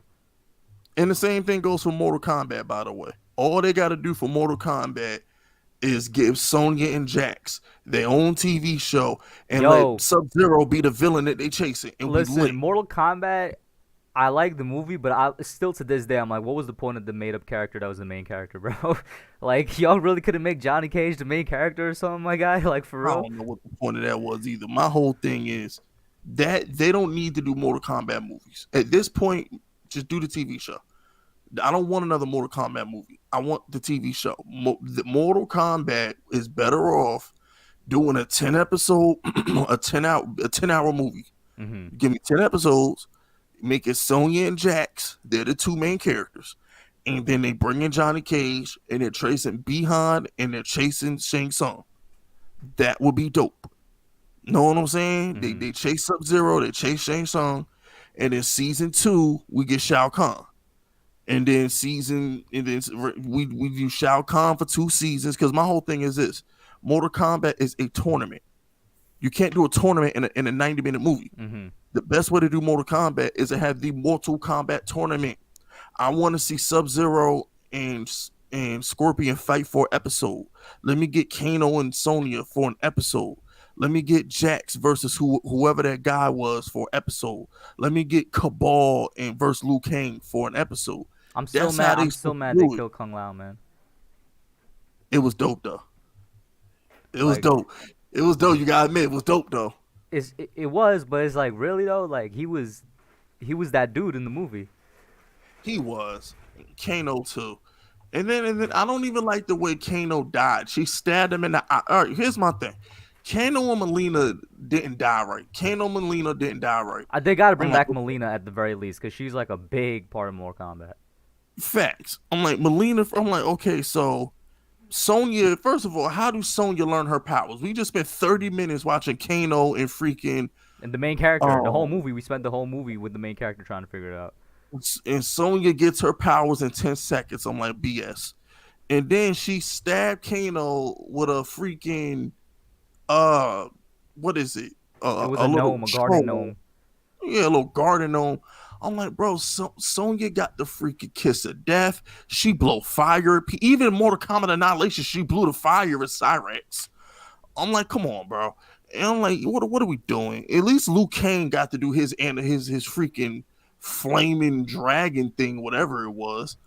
Kano got to do his little eye blast. And then I didn't like Cabal. Cabal's character, in my opinion, was too dope to die. Oh yeah, they killed Cabal too, did they? Yeah, Cabal, that's the one who got killed by Liu Kang. Yeah, that's what I'm saying. They're definitely got to bring back. They got to bring back the three, bro. I I think they're think they're definitely gonna gonna bring bring them back. back all Shang Tsung. Yeah. Because Shang Tsung he's the collector of souls. He can, he'll figure that out. And then it needs to be a series. If they want to save HBO Max, they need television shows. Why do you think Disney Plus does so good? It has television shows. If don't nobody care about the movies, we there for the TV shows. We there for them Star I'm Wars telling you, shows. they really need to hand over the DCU and the Snyderverse to HBO Max, and just have like still have the movies. You know what I'm saying? Like have Justice League in theaters as a movie and stuff like that. All Dark Side and whatnot, put it in theaters. But like, if they hand it over to HBO Max, man, that would be amazing. And you don't need, and here's my thing. You don't need Zack Snyder. Keep the Snyderverse. We don't need Zack. And I love Zack Snyder. Can't nobody No, make I was gonna say I want him to stay though. Nah, you know why I don't want him to stay? Here's why I don't want him to stay. He's done enough, and I want Zack Snyder on the Dragon Ball movie. All right, I Oh keep my my fingers God! crossed for Now, the at BBC least let the movie, man bro. finish the Justice League trilogy, bro. Nah, we ain't doing that. No, you know why we ain't doing that? Because here's my problem with Zack Snyder. For as epic as his fight scenes are, he do too much talking. All right, that was my only flaw with all his movies. For as great as his action scenes are, and they're great, too much talking. All right, now when it comes into the nitty gritty, can't nobody do a fight scene like Zack Snyder, which is what I'm trying to tell you, Kush. What he did in Man of Steel with Zod and Superman fighting through buildings and stuff. I want my Dragon Ball movie. Only Snyder can bring. What Only company? What Zack company is Snyder picking can it do up it. though? That matters a lot, bro. Because if a company similar to Warner Bros. Pick it up, you're not gonna get anything. They gonna interfere so much. Look, bro. Long as it's Zack Snyder, no, we need. I don't care who pick it up. Long as it's Zack Snyder, because Zack Snyder, he can. It's with Dragon Ball, bro. It's about the look. It's about the look. Zack Snyder can get the look down. He can get the look down. James Gunn, whoever be doing on Transformer movies, whatever his Michael Bay. name is, Michael. Anybody can do the fight scenes. Anybody can do that, but only Zack Snyder can make it look like Dragon Ball. Only Zack Snyder can make the Super Saiyan glow look good. Only he can do that, bro. I need that Zack Snyder color tone that he be using in 300 and BVS and stuff. We need that for Dragon Ball Z, bro. Like, that's what we need, man. Only Snyder can handle this. You feel me? Mm-hmm. So it's like, no, we need Zack Snyder's schedule open just in case. Has there been any rumors of that, or this is just something you He want? talked about. I think Tyrone Magnus asked him about it. Remember when Tyrone Magnus did the interview Yeah. with him? I think Tyrone Magnus asked him about it. He said he'll do it if he had the opportunity. I didn't know Tyrone asked that, bro. Yo, Tyrone's the dude, but if y'all don't know that man, you have to go check him out. Shout out to Tyrone Magnus. I've been following Tyrone since like 2015, I think. I was like before he even hit 100K, bro. It's crazy how long I've been following that man. Man, me too. I'll be like, bro, yeah, I've been following Tyrone Magnus. Yes, it's like 2015, 2016. It's crazy, like real quick, like the evolution of his channel. Cause I first watched it, cause like he used to do mad WWE rants, bro. He used to just hop on the camera, you take like 10 minutes to just rage about Cena and then hop off, bro. Word. And it's like, I ain't gonna lie, I'm an asshole. Every time John Cena came on the screen, the second time I saw Fast 9, I said, ding, ding, ding, ding. I couldn't help it. The first time I let him live, but the second and third time, yeah, I saw Fast 9 like 4 or 5 times in the theaters. Mm-hmm. As trash as that movie was, I kept going to see it. Don held up the building, bro. You can't tell me he doesn't have superpowers, bro. Bruh, look, the Fast and the Furious is a superhero movie. Here's what I'm gonna say. This is how good and bad. Now, real quick, bro. Who wins in a fight, Dom or Superman? Bruh, that's my point. Dom or Goku, bro. But that's my point. That's how good and bad the Fast series is. That I'm watching Black Widow 2 weeks later, right? Mm-hmm. And you remember that scene where they're in Budapest or whatever, and they're driving through the city. Mm-hmm. I'm like, bro, like the Fast family would have just grabbed some magnets and we'd just been done in 5 minutes. I'm like, bro, like it's a shame that I'm watching other movies now, Kush. I'm like, bro, just call Dom and the fam, bro. Like, what we doing? Bro, my favorite part of Fast 9 wasn't even from the movie. It's like, remember that whole week where people just memeing family, bro? It was like, as long as we got family, we could do anything. Yo, the memes were hilarious. And that's the thing, bro. I'm like, listen, man. Anytime I'm watching freaking, because remember, I watched Captain and Winter Soldier. I watched all that stuff late. Mm-hmm. I'm sitting here watching freaking Falcon and Winter Soldier, like, bro. Just call Dom and the fam, bro. What are y'all doing? They got it, bro. They're wrapping it up. I was like, yo, just call Dom and the fam, bro. What we doing, man? This little girl with superpowers ain't nothing for the family, man. Just give Dom an old black muscle car from like the 80s or the 70s, bro, and a tight t-shirt, a crowbar occasionally. You know what I'm saying?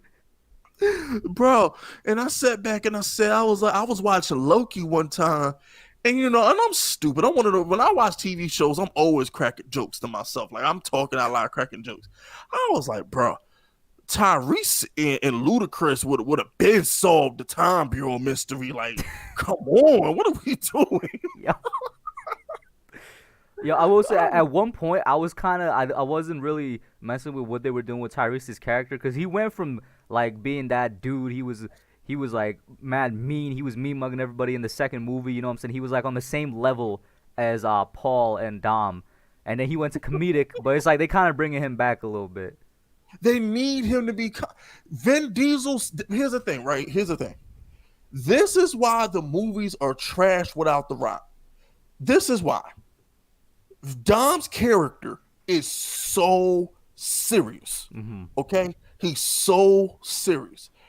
You need The Rock there because The Rock makes Dom tolerable. See, right now, Dom is the only alpha male. It's just him. Unless they make John Cena a regular. He's kind of like the only alpha the dude that's male. supposed to be there, in my opinion, is supposed to be Tyrese, but they kind of did his character down. Yeah, but here's the thing though, the way Dom's character is, even if Tyrese too goofy, even when Tyrese is serious, he goofy. You know, I was watching Waist Deep the other day. I'm like, even when Tyrese trying to be serious, he's still funny. But my thing is like when The Rock is in the movie, The Rock is so over the top with the freaking army tanks, and I'm gonna beat you like a Cherokee drum and all this other stuff. He's huge. He's just big. Yes, he's huge. So he balances out Dom. You know what I'm saying? They balance each other out.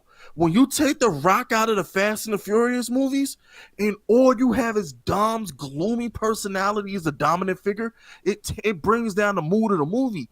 The Rock crack jokes. That's what Dom don't do. The Rock is hardcore, but he throw a one-liner in there every 10 minutes. It just, okay. We broke the mood. It's not just Dom fixing the same part of the car he do in every movie. He's always in the engine, bro. He's always in the engine of like all the classic cars for no reason. I'm like, bro, just get that point, throw the whole car away, man. Every single scene we see you over that car, bro. Huh? They just built a spaceship and he working on a car? Exactly. Come on, bro. with that same mean face. Look at this nigga mean, working on the same piece of the car, looking mean at everybody. And then he come from the shadows, be like, listen, I'm gonna do this.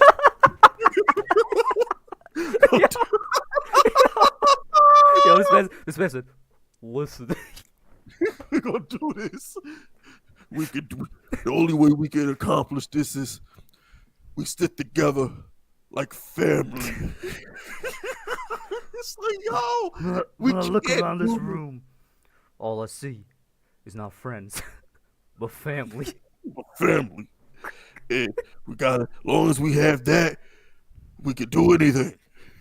It's like, come on, bro. Like, enough. At this point, I'm like, Dom, you went from tuna sandwiches to Bro, tearing down. You went from just being a street racer that stole some DVD players to make money to go into space.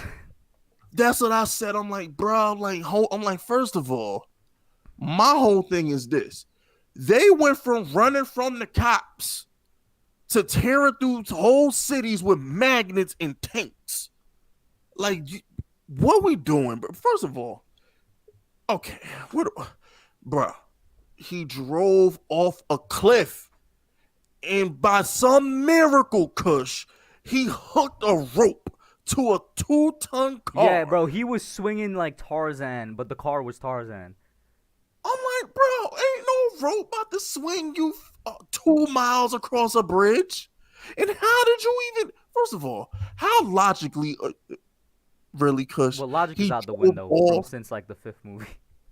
I'm like, bro, like, see, here's the thing. Like, I know, I get it. They do some wild stuff. They lost me when The Rock picked up a nuclear warhead with one hand and turned it around. I was like, okay, I'm done. I was like, I'm done. But my whole thing is, you drove off a cliff. You drove off. Bro, don't you remember in the 7th movie when they hop buildings with the car in Dubai?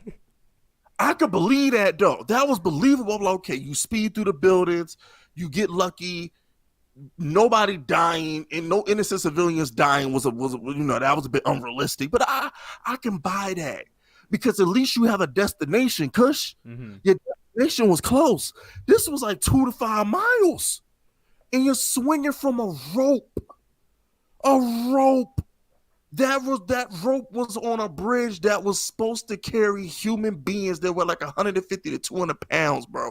You swung 2 to 5 miles on a rope, and then you flipped 50,000 times and stopped without a scratch. No dirt, no broken bones, no bruises on your forehead. The car's axle is still intact. The wheels are still attached, bro. Facts. Like, what are we doing, bro? I'm like, you can't, but I can't buy this. And then, not even 30 minutes later into the movie, I'm sitting here like, okay, so we did that. Now you want to sit here and tell me that there's magnets inside of cars that can drag cars through entire buildings and nobody dies. So they ain't killed no innocent civilians when no cars was flipping through stores and shit for 30 minutes on the street. Kiss my black ass, bro. I'm not. Nah, bro. These niggas is terrorists. They terrorists. Nah, they are, bro. They are. Bro, that's why The Rock was hunting them in the first place, because they were terrorists, bro. Terrorists. They driving through the city with a magnet destroying property. Yo, CJ said Dom versus Thanos, and then Dom versus Hulk, bro. Dom gonna give him the mean mug, bro. He gonna be like, yo, I can't lose. This is family. He might win. The Avengers just need to call him up, bro. They just need to call up the fan, bro. Can we get a crossover? Well, I'm with it. You heard who they're trying to cross over with, right? There's been talks. There's been talks of them crossing over with Transformers. I can buy that. And there's Dom also saving the world from Megatron. Now here's what I can't buy, because they got the cars in common. What I can't buy is, for some reason, there's talks about them crossing over with Jurassic World. I'm like, what? Yeah, that's the one I heard about. Jurassic World, bro. Dom can body slam a T-Rex. I'll buy that. You tell me all of this is happening at the same time as Jurassic World is going on with the dinosaurs loose and stuff? Like, huh? I watched this dude Dom flood New York City with 1,000 cars, bro. I'm willing to believe anything. This dude Dom pressed a button and 1,000 cars fell off the freaking garages in New York City, and he got away scot free. I'll buy anything at this point, bro. So we gonna have Dom versus the T-Rex. And I'm gonna believe it too. When Dom uppercut the T-Rex, I don't want to hear nothing. I don't want to hear nothing. Nah, bro, Dom's not gonna be the one uppercut the T-Rex. He's gonna have a ramp, and the car is gonna uppercut the T-Rex after they go up the ramp. Facts. Dom gonna be driving through the jungle, mean mugger the T-Rex. Bro, remember the what's it called? The Indominus Rex or something, bro? Mixed with a raptor. Nah, it ain't no match for Dom, bro. It ain't no match for Dom. Nah, here's what's gonna be funny too. As Tyrese always got to be caught up in some shit. They gonna have Tyrese and Ludacris get swooped up by a pterodactyl or something. Or the Raptors, bro. They gonna be the ones battling the Raptors. Yeah, they gonna be one of those bad little mini raptors and shit. For some reason, they're not gonna be in cars too. They're gonna be in motorcycles, so that way there's actually a threat. Oh my gosh, bro! Nah. You can't have Dom without a muscle. Dom gonna have some kind of 1970s Chevy or some sort. Nah, you already know he loves the Dodge, bro. Yeah, he gonna have a Dodge. He gonna have some kind of Dodge or something, and a crispy white tee. You know what I'm saying? Little crispy little white muscle shirt. And he ain't even that big no more. I'm like, bro, he stood next to John Cena and looked small. What we talking about? Yeah, nah, he's old now, bro. He kind of fat now too. Word. I'm like, come on, man. What we doing, yo? Like, I know you old, Dom, but like you got professional trainers and you know what I'm saying? You got professional nutritionists. Like you could get in shape for this movie, bro. And The Rock not gonna be in the next two. I'm like, man, I hope really? John Cena can carry the year. Nah, Rock and Vin Diesel hate each other. I don't know. Oh, wait. Tell me about this. I didn't know this. You didn't know? Cool. Nah. Bro, they did like 4 movies bro. Together or something, bro. Man, this story like 2 years old, bro. I can't believe you don't know this. Nah, what happened? Nah, they hate each other. They had Twitter about this and all kind of stuff. Because Rock says Vin Diesel ain't serious enough, and Vin Diesel don't like the fact that The Rock kind of like took over. It's an ego thing. Mm-hmm. Vin Diesel's kind of jealous of The Rock because the Fast series took off when they introduced The Rock at Fast 5. Yeah, Fast 5 was when everything took off. Facts. And then The Rock is like, Vin Diesel don't work hard enough. He don't take it serious enough. They hated each other on set. Mm-hmm. And that's why The Rock ain't in the movie. Why you think The Rock took a spinoff? But I thought you just took the spinoff because it was a smart idea. You know what I'm saying? Man, when we in the stream, Google it, bro. They hate each other. I did not know. Even The Rock, when he was interviewed about the Fast 9, he says, I'm happy they did. I'm happy they did well, but won't see me in Fast 10 or 11. I was like, oh. So at that point, he might just be done with the franchise then. Nah, he got his own shit with Jason Statham, Hobbs and Shaw. And even Hobbs and Shaw, when they got Idris Elba, the android, he half man, half mechanics. Yo, I forgot that's another superhero movie, bro. That was just a straight up superhero movie. But they beat this man with sticks, bro. Remember they carried him back to the Polynesian island, bro? But here's the difference, though. The Rock and Jason Statham are believable as superheroes. Because that's what they did before. You know what I'm saying? They were all action stars before. But when it comes to Vin Diesel, the shit he do, this motherfucker killed somebody in Fast 7 by lifting up a car. He dropped a car on somebody, bro. Like, what are we doing, man? It's like, nah. Even though I love the movies, listen. I saw Black Widow once. I saw every movie this summer. Snake Eyes. I saw that shit once. The Fast movie was the only movie I went and saw multiple times. Because I'm like, it's outrageous, but still a good movie. It's outrageous and unbelievable. It's a good movie. It's entertaining. I'm entertained the whole 2 hours. I think that's Black Widow. It's just a straight up entertainment show. Facts. Black Widow, yawn. Bounty Hunter, that was kind of funny with Samuel Jackson and Ryan Reynolds. That's kind of funny, but I hate Ryan Reynolds, so yawn. What else did I see? Snake Eyes, yawn. Space Jam, I fell all the way to sleep in that motherfucker. The movie I just saw, Jungle Cruise, was pretty good. I enjoyed Jungle Cruise. Mm-hmm. That might have been the best movie I've seen all summer, to be honest with you. Jungle Cruise. I love Jungle Cruise. I gotta see. It looked interesting from all the trailers. Yeah, you know what I'm saying? It's funny as hell. And R.I.P. Paul Walker, but bro, it was outrageous when Paul. Imagine the superhero powers Paul Walker would have right now, bro. Yeah, He was rest still in peace to alive. him. What do you think he would have been? Nah, they would have made him like the Flash, bro. I don't know. They would just give him all the quick cars, bro. Nah. Paul Walker's like what his specialty was like, yeah, like you said, all the fast cars. Yeah, Paul Walker was like all the things that Dom do, Paul Walker do too. Mm. You know what I'm saying? At that point, it was like, now see, here's the thing. Dom had to get the rope to go over to get to the other side of the bridge. They would have just had Paul Walker character like just drive off the cliff and jump out and make it somehow. Yeah, Jump out the car mid-air and like make it that's somehow. what he did in Fast Seven with the long bus thing. Facts. And that's another thing. Enough with Dom Goldberg and people in midair in these movies, Yes, bro. bro. Yo, Enough. they, bro. It comes with the territory of just being Superman, bro.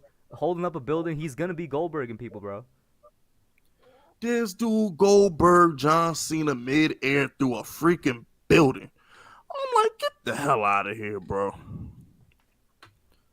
I'm just now. I'm not gonna lie to you though. 6 years ago, the first time he did it, it was hot because it was But they believable. keep doing it, yeah. Yeah, like when he did it on the highway, it was believable. But now it's like, really, really, that's what we doing? You just gonna run from a building. John Cena's on some fucking Batman tightrope, and you just gonna you gonna spear him in midair. Your time isn't that good now, My dog. God, he tore him in half. I'm like, yo, you need is a JR commentary at this point. Just let JR narrate the fast movies and we good. Yeah. Oh my God, bro. Jared's gonna be up there. With God as my witness, he's broken in half. Dom Facts. Toretto is the new WWE champion. And what's that fine ass girl name? She fine as hell too, man. I love her. I love her. She fine as hell. The villain. Villain of Fast 9? Yeah. Wasn't the villain of Fast 9 Charlize John Theron. I Cena? keep Oh yeah, no. her. Yeah. He gonna call her Jezebel. Oh, that damn Jezebel! She screwed over Dom. So she's going to hell, King. She's going to She hell. broke up the family, King. She That broke up the damn family. Jezebel. The family will never be the same. Yeah. Nah, man, we need that. We need that energy, man. Shout out to JR, bro. Yeah, Charlize Theron is actually kind of old. I didn't even realize. Yeah, she is. She's like 45. Man, you know who my I was about. I paused myself before I even said what I was gonna say, but who had me turned on the other day? I'll just say that I was gonna say something a little more explicit, but I was gonna have to pause after it anyway. But Halle Berry, bro. Oh my fucking! I was watching Swordfish on Netflix, man. Halle Berry's so damn fine. People's been sleeping. You know, KB was making fun of me at one point. He was like, "Kush, Halle Berry for real, bro? 50 years?" I'm like, "Have you seen Halle Berry?" She's still, man. Don't make me. I'd have came through the screen and strangled him, bro. There's no way, bro. But She was people just in John sleeping on Wick. Halle Berry, bro. She was fine in John Wick a year ago. Mm-hmm. John Wick 3 can't be more than a year or two old. She was straight up bad looks as the hell. same as she does like 20 years ago, bro. She could still Yo, play Halle- Storm. She could still Yes. be Storm, bro. Damn that. She need to get her own Bond flick when she was Jinx or whatever. I'll take it. Mm-hmm. Like Halle Berry going. Man, in fact, I'll take my own John Wick movie with Halle Berry character in it. Her and her dogs, the way they use the dogs in John Wick 3, man, that was so dope. I just need her back as Storm, bro. Yo, fire, bro. All the hairdos. I like her best with short hair. That short hair she had in Die Another Day and Swordfish. That's my favorite Halle Berry. I love it. I love my favorite Halle Berry, short hair Halle Berry. Mm-hmm. Let me see here. Same thing with Charlize Theron. I like short hair Charlize Theron best. The one like when she's in the fast movies. I like that best too. I completely forgot Halle Berry was in James Bond. You know Yeah. what I'm saying? Oh Halle yeah, she Berry was is, Catwoman too. I forgot that, bro. She had a Catwoman movie too. and she been fine in all them damn movies, bro. Mhm. KB was on something else, bro. I don't know what to tell you. The chat was on me too. Yo, some of y'all in here right now that's agreeing with me. Don't act like y'all wasn't saying Halle Berry was old, bro. Bro, just cause my thing is J Lo still fine too though. Yeah. It's like just cause you old. Listen, not everybody aged bad like Beyonce did, bro. All right, Beyonce, she ain't that fine no more. Not everybody aged that bad, bro. You know what I'm saying? Like Halle Berry, Jennifer Lopez, my girl Velvet Sky. You know, some women just age gracefully. Mhm. Yeah, Velvet's still a 10. Uh, what you call it still a 10 too. I can't think of her name, but damn, what movie was she just in? Fucking yeah, the fine ass Spanish chick from the fucking Bounty Hunter movie. Oh, Salma Hayek, bro. Yes, she aged She gracefully also too. looks the same as she did 20 years ago. It's crazy. That makes no sense, bro. They all look the same like they did 20 years ago. Know what I'm saying? They still fine, bro. Dudes just be fucking bugging, bro. Dudes be, Jessica Alba still a 10. Jessica Biel still a 10. If you just talking like fine ass chicks from the 2000s, they still 10s. I'll still fuck Jennifer Garner while we at it. Since we just talking about fine ass chicks from the 2000s. That's about it. Speaking of which, I'll still fuck Elaine Bennis. Cool. Elaine Bennis. You don't watch Seinfeld. The girl at the end of the last 5 Marvel movies. The girl who recruited the old lady who recruited the dude in Bucky and Winter Soldier. Mhm. That old lady who put the hit out who put the hit out on Hawkeye at the end of Yeah. that's Elaine Bennis. She was in Seinfeld. I still bang that, bro.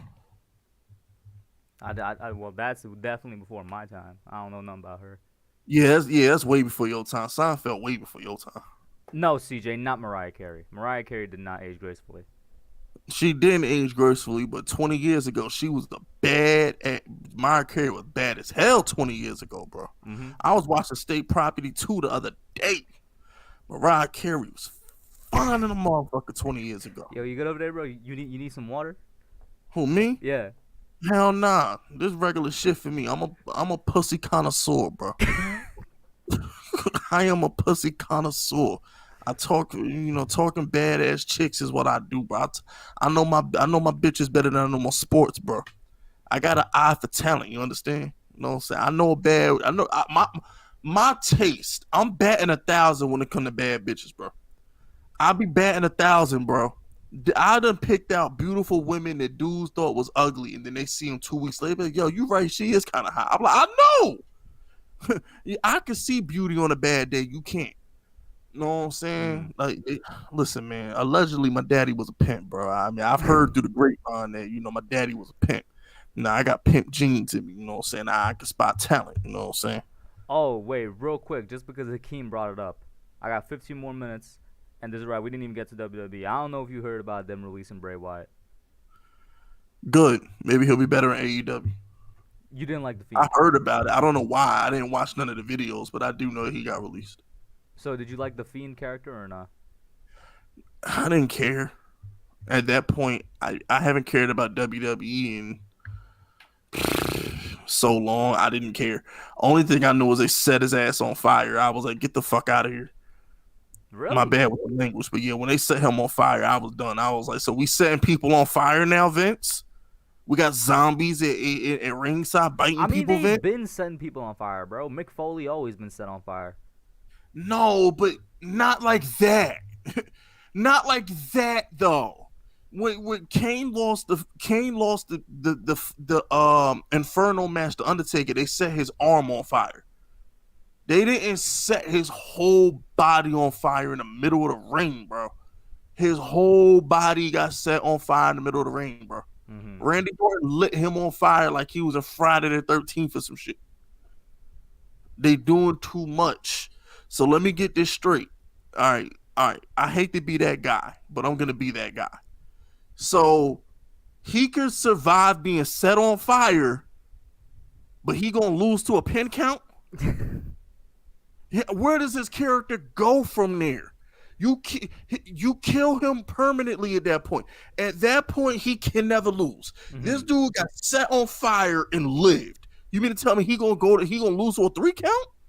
No, I'm understanding what you're saying now. Then you're not really blaming Bray. You're just blaming Vince and WWE. Yeah, just wrestling is stupid at this point, bro. No, I don't believe in it. I agree with that. And yeah, if he goes to AEW, at least AEW handles that stuff way better than WWE right now. Fuck, I mean, my bad. I hate AEW too, bro. Let me tell you why. Why? I don't want 30-minute wrestling match with dudes flipping around like gymnastics and kicking out of every move, bro. Like AEW is exhausting to watch because they do superplexes, they do 50,000 super kicks, they do 5,000 flipping power bombs, and then they finish with a small package. So you could kick out of the super duper jackknife power bomb off the top rope, but you gonna lose to a small package? I hate the AEW. Reason I like AEW though is that they give a lot of these wrestlers like opportunities to do something that they wouldn't be allowed to do in WWE. And I will say they have produced some classic matches, man. You know what I mean? The Jericho match on TV, that was brutal, literally the other day. And then from last year, man, I think it was Kenny Omega and Hangman Page. Like occasionally they be having some really good classic matches. See, here's the thing, Kush. I'm old school. Okay, I'm old school. I'm a character guy. All right, I'm a character guy. Here we go. I don't look. I put it to you this way, right? Even ECW back in the days made sense. You know why ECW made sense back in the days? Even did a bunch of wild stuff. Kush. Why? They didn't pin each other every 5 seconds. So it was like my whole thing is like. At least in ECW, when Rob Van Dam hit you with the Van Terminator, he didn't pin you. He posed to the crowd because he's RVD.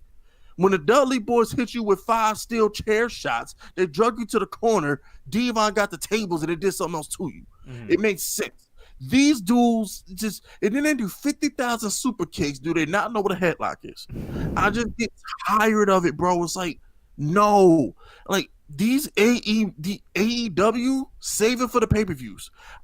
When I watch television, give me a squash match. Mm-hmm. Give me just throw somebody out there and let him lose in 5 minutes. Yeah. I get tired of no match should ever go through commercial break. Period. I don't want to see a match that long on regular TV. Why do you want me to see it through and WWE do the same thing? Don't get it twisted. This is wrestling as a whole today. I'm sick of all these good wrestling matches. I don't want a good wrestling match. I want good characters. I want fine women, and I want squash matches. So when the pay-per-view comes around, so for you, it's just too much saturation. Then it's not believable, man. To have that many good matches in a row for so long.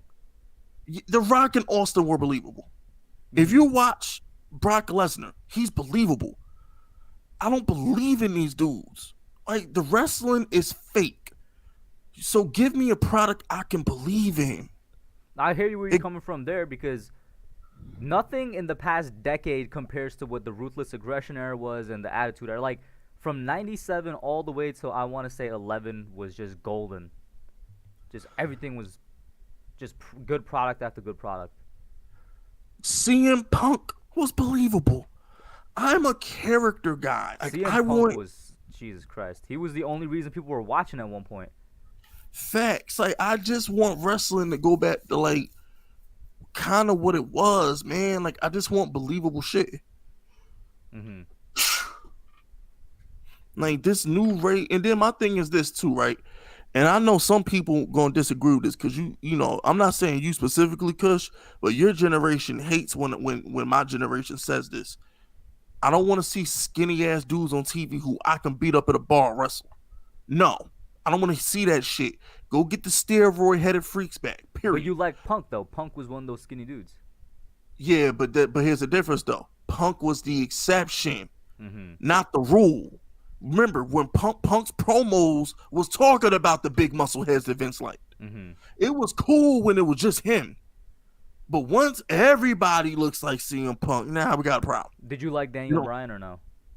Daniel Bryan is fine, but he's a wrestler too. Like, I'm sick of the wrestlers. I don't want wrestlers. It's the same thing with the females. All them ugly chicks on AEW and WWE right now. All these chicks is damn near ugly. They look like men. No, go get some IG models and teach them how to do a damn headlock. Men want to see beautiful women. Bring back the bra and panty matches. Bring the bikini contest. That ain't coming back, bro. Stop the cap. That's not coming back. This is what made television great. Even Chris Benoit, he was believable. He was an asshole. He was vicious. You know what I'm saying? Like, his character was believable. Eddie Guerrero, Viva la Raza. Eddie Guerrero was literally the bad guy that everybody loved. That's what I'm saying. His character was believable.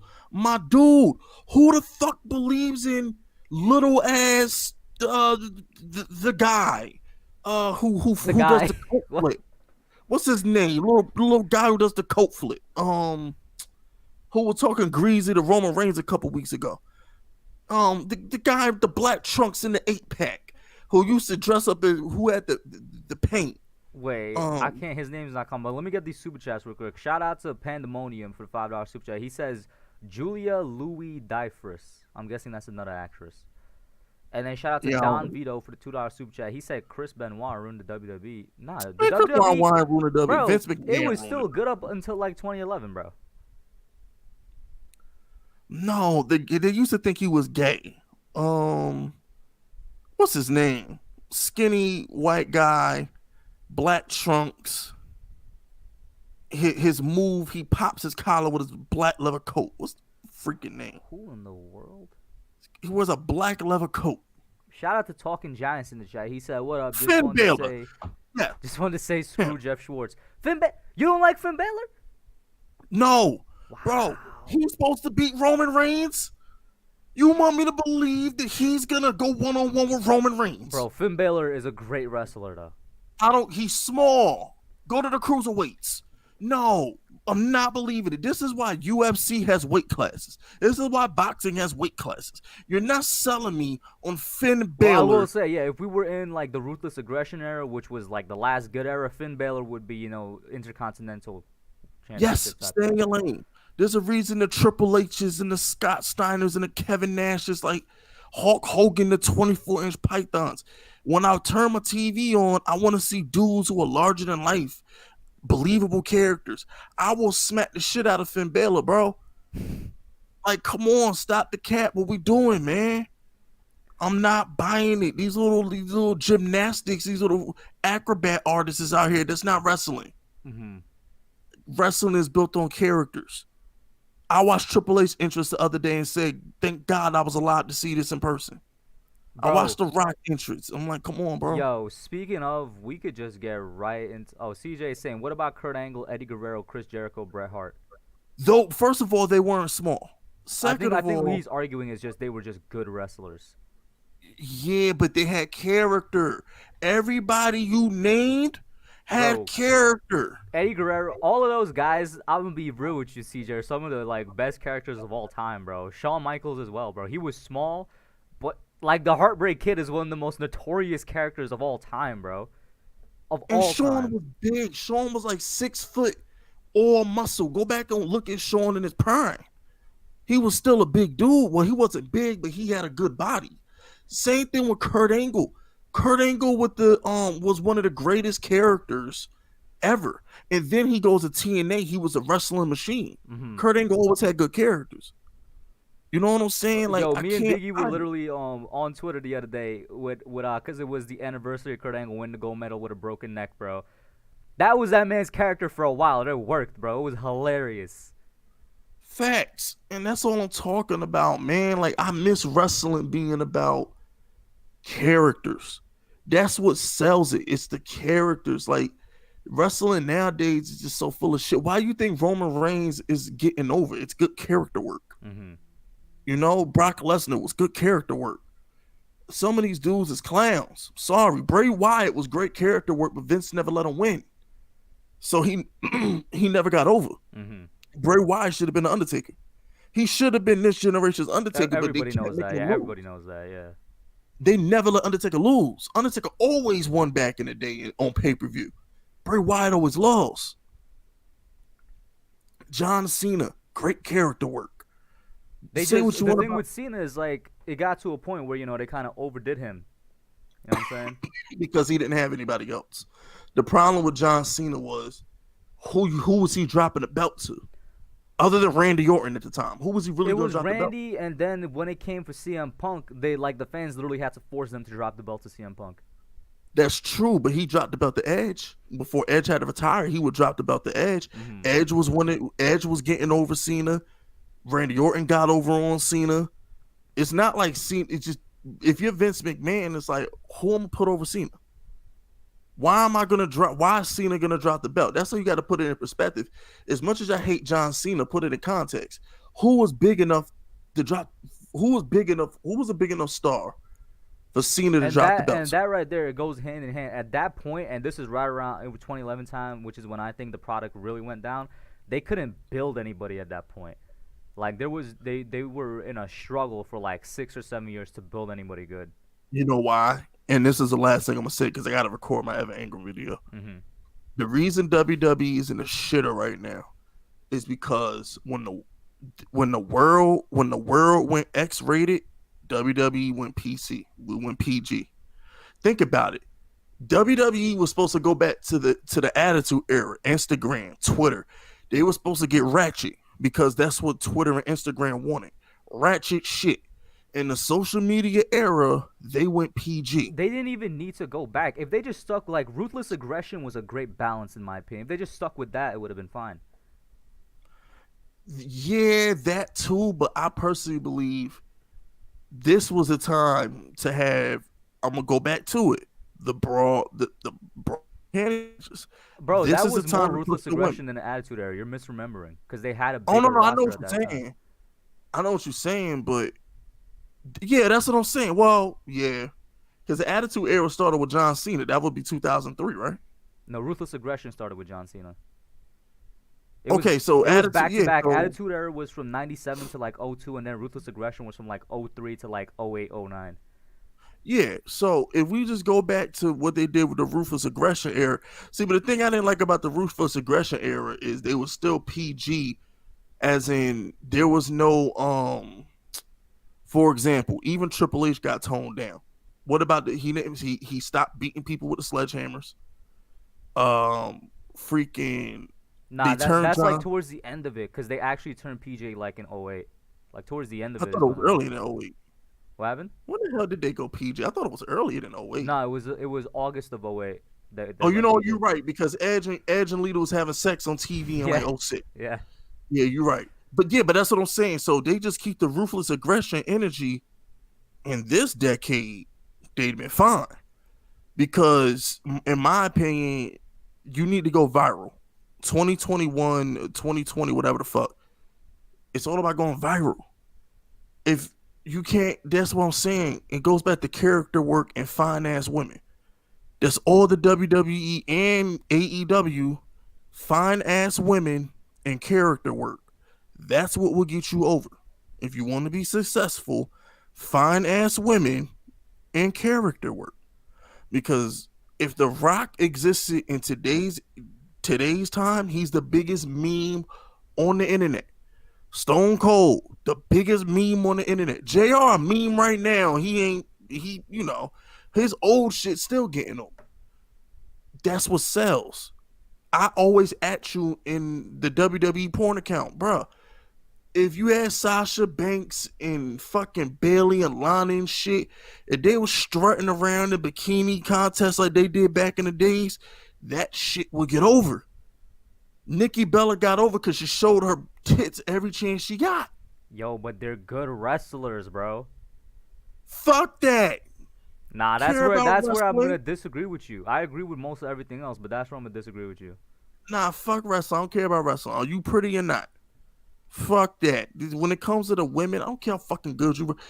Bro, Trish Stratus is a fitness model. They figured it out. Kelly fitness model. They figured it out. Nikki Bella and fucking Brie Bella was not that good of wrestlers. They figured it out. Bro, you know what you get when you get good women wrestlers? That bullshit in AEW, bro. You know what you get when you get good women wrestlers? Are you telling me that Sasha bullshit. and Becky are not good entertainment, bro? No, but that's not enough. Bro, they cut all the fine women. Peyton Royce, gone. Lana, gone. They're getting rid of the bad bitches. Now they got these freaking girls that look like dudes in here wrestling. Like, what the fuck is this? Let nobody want to see this shit. Oh, man. And the same thing with the dudes, man. Give me a badass dude who don't give a fuck, bro, and stop making them read lines. I mean, just gets on my damn nerves, bro. Hate wrestling nowadays. It is definitely it should just go back to ruthless aggression. That's what I'm gonna leave it at. It really just should. That's my opinion. Ruthless aggression, I think, was like the best era. And Shout out to Diggy. Diggy, right? If I want to see good women wrestle, I will fucking watch the damn UFC. I'm here to be entertained, bro. Let's keep it 100 here, bro. WWE ain't been the same since they covered up the women, bro. That's a damn fact. It lost its pizzazz. Once they started covering up the girls, they was done. It was done. We're men. We are men. Your target audience are men. We want to see beautiful women act beautiful, and we want to see dudes do some gangster shit, bro. You know what I'm saying? We need to see. That's what we want to see, man. Like, why you think TNA got over in like 07, 08 and shit like that? You had the beautiful people and like Brooke Adams doing their thing. And then at the top, you had gangster ass shit like Beer Money. And you had freaking they had I think they had they still had Kurt at that point. Yeah, they had Kurt Angle, but they had prime AJ Styles. They had prime Samoa Joe. They had bad shit back when Samoa Joe was a badass. You know what I'm saying? Mm-hmm. They had badass shit going on at the top. They had Kurt Angle there. Kevin Nash was still there. Like, they had some Jeff Jarrett they had good shit and beautiful women. And now we got Abyss. Abyss was a savage. I'm like, now we got this bullshit, bro. I'm like, get the fuck out of here, bro. Hey, man, Scott Steiner? Wasn't Scott Steiner washed at that point, bro? But he was a pimp, though. It didn't matter. He would come to the ring. He would cut his promo. Scott Steiner is your hookup. Holla if you hear me. I'm the big freak. What he say? I'm the big freak booty daddy. Mm-hmm. And he always had like, bro. My boy Scott Steiner came to the ring with a dog collar on Stacy Keibler and flexed in the middle of the ring. He's forever a legend. Forever. Scott Steiner's forever a legend. You could YouTube it. This man brought Stacy Keibler to the ring in a dog collar, bro. Scott Steiner is a pimp and flexed in the middle of the ring like it was nothing. I love Scott Steiner, bro. That's my dog. Hey, man, I might start using that. Stacy Keibler. Hey, man, listen. That's all I'm going to say. Rhino, that's another one. Yeah, see, TNA got over because they had badass motherfuckers over there. WWE got dudes like Finn Balor. Trying to see that crap. Finn Balor. Stop. On that note, though, we're going to end it off, yo. We went for 2 hours. It didn't feel like 2 hours, actually. But. Word. And I got to go live at 7. Oh, my gosh. Exactly. But we're gonna turn it off here, guys. Thank God we actually got to cover all 3 topics. The first hour was Giants. Then the next half hour was like just comic books. And then the last half hour was just WWE, man. Shout out to everybody in here. Thank you guys for tuning in. Y'all the real ones. Go over, check out Fisk if you have not already. His links are in the description below. Any last thoughts before we go out, man? Yeah, subscribe to my channel. I'm going to send somebody to see you. I remember, you know what my favorite, threat was from you from one of your videos way back when? You were like, I'm tired of just upping the ante. I'm going to just pull up to your house and stare at you. That one had me laughing. That one had me laughing. I was like, I just busted out for some reason. He's like, I'm going to pull up and I'm going to mean mug you. I'm going to just annoy you. You know what I was thinking of when I actually thought of that. No cap, right? You know Do what I not was tell me thinking of. Dom, bro. I, Do not tell me Dom, bro. I was thinking about family when Yo, I was this like, yo, I'm man gonna Dom mean is more people. everywhere right now, bro. That was my original thought. I said, I'm just gonna mean mug you. I was like, I'm just gonna get my dime. I'm just gonna mean mug people. I'm gonna just pull up in a Dodge Charger with a crowbar, Fold my arms and in a stare in a stare tight through the white T-shirt, roll down the window. Facts. But But nah, yeah, yo. we gonna be out. Make sure you guys go over to this channel at 7 for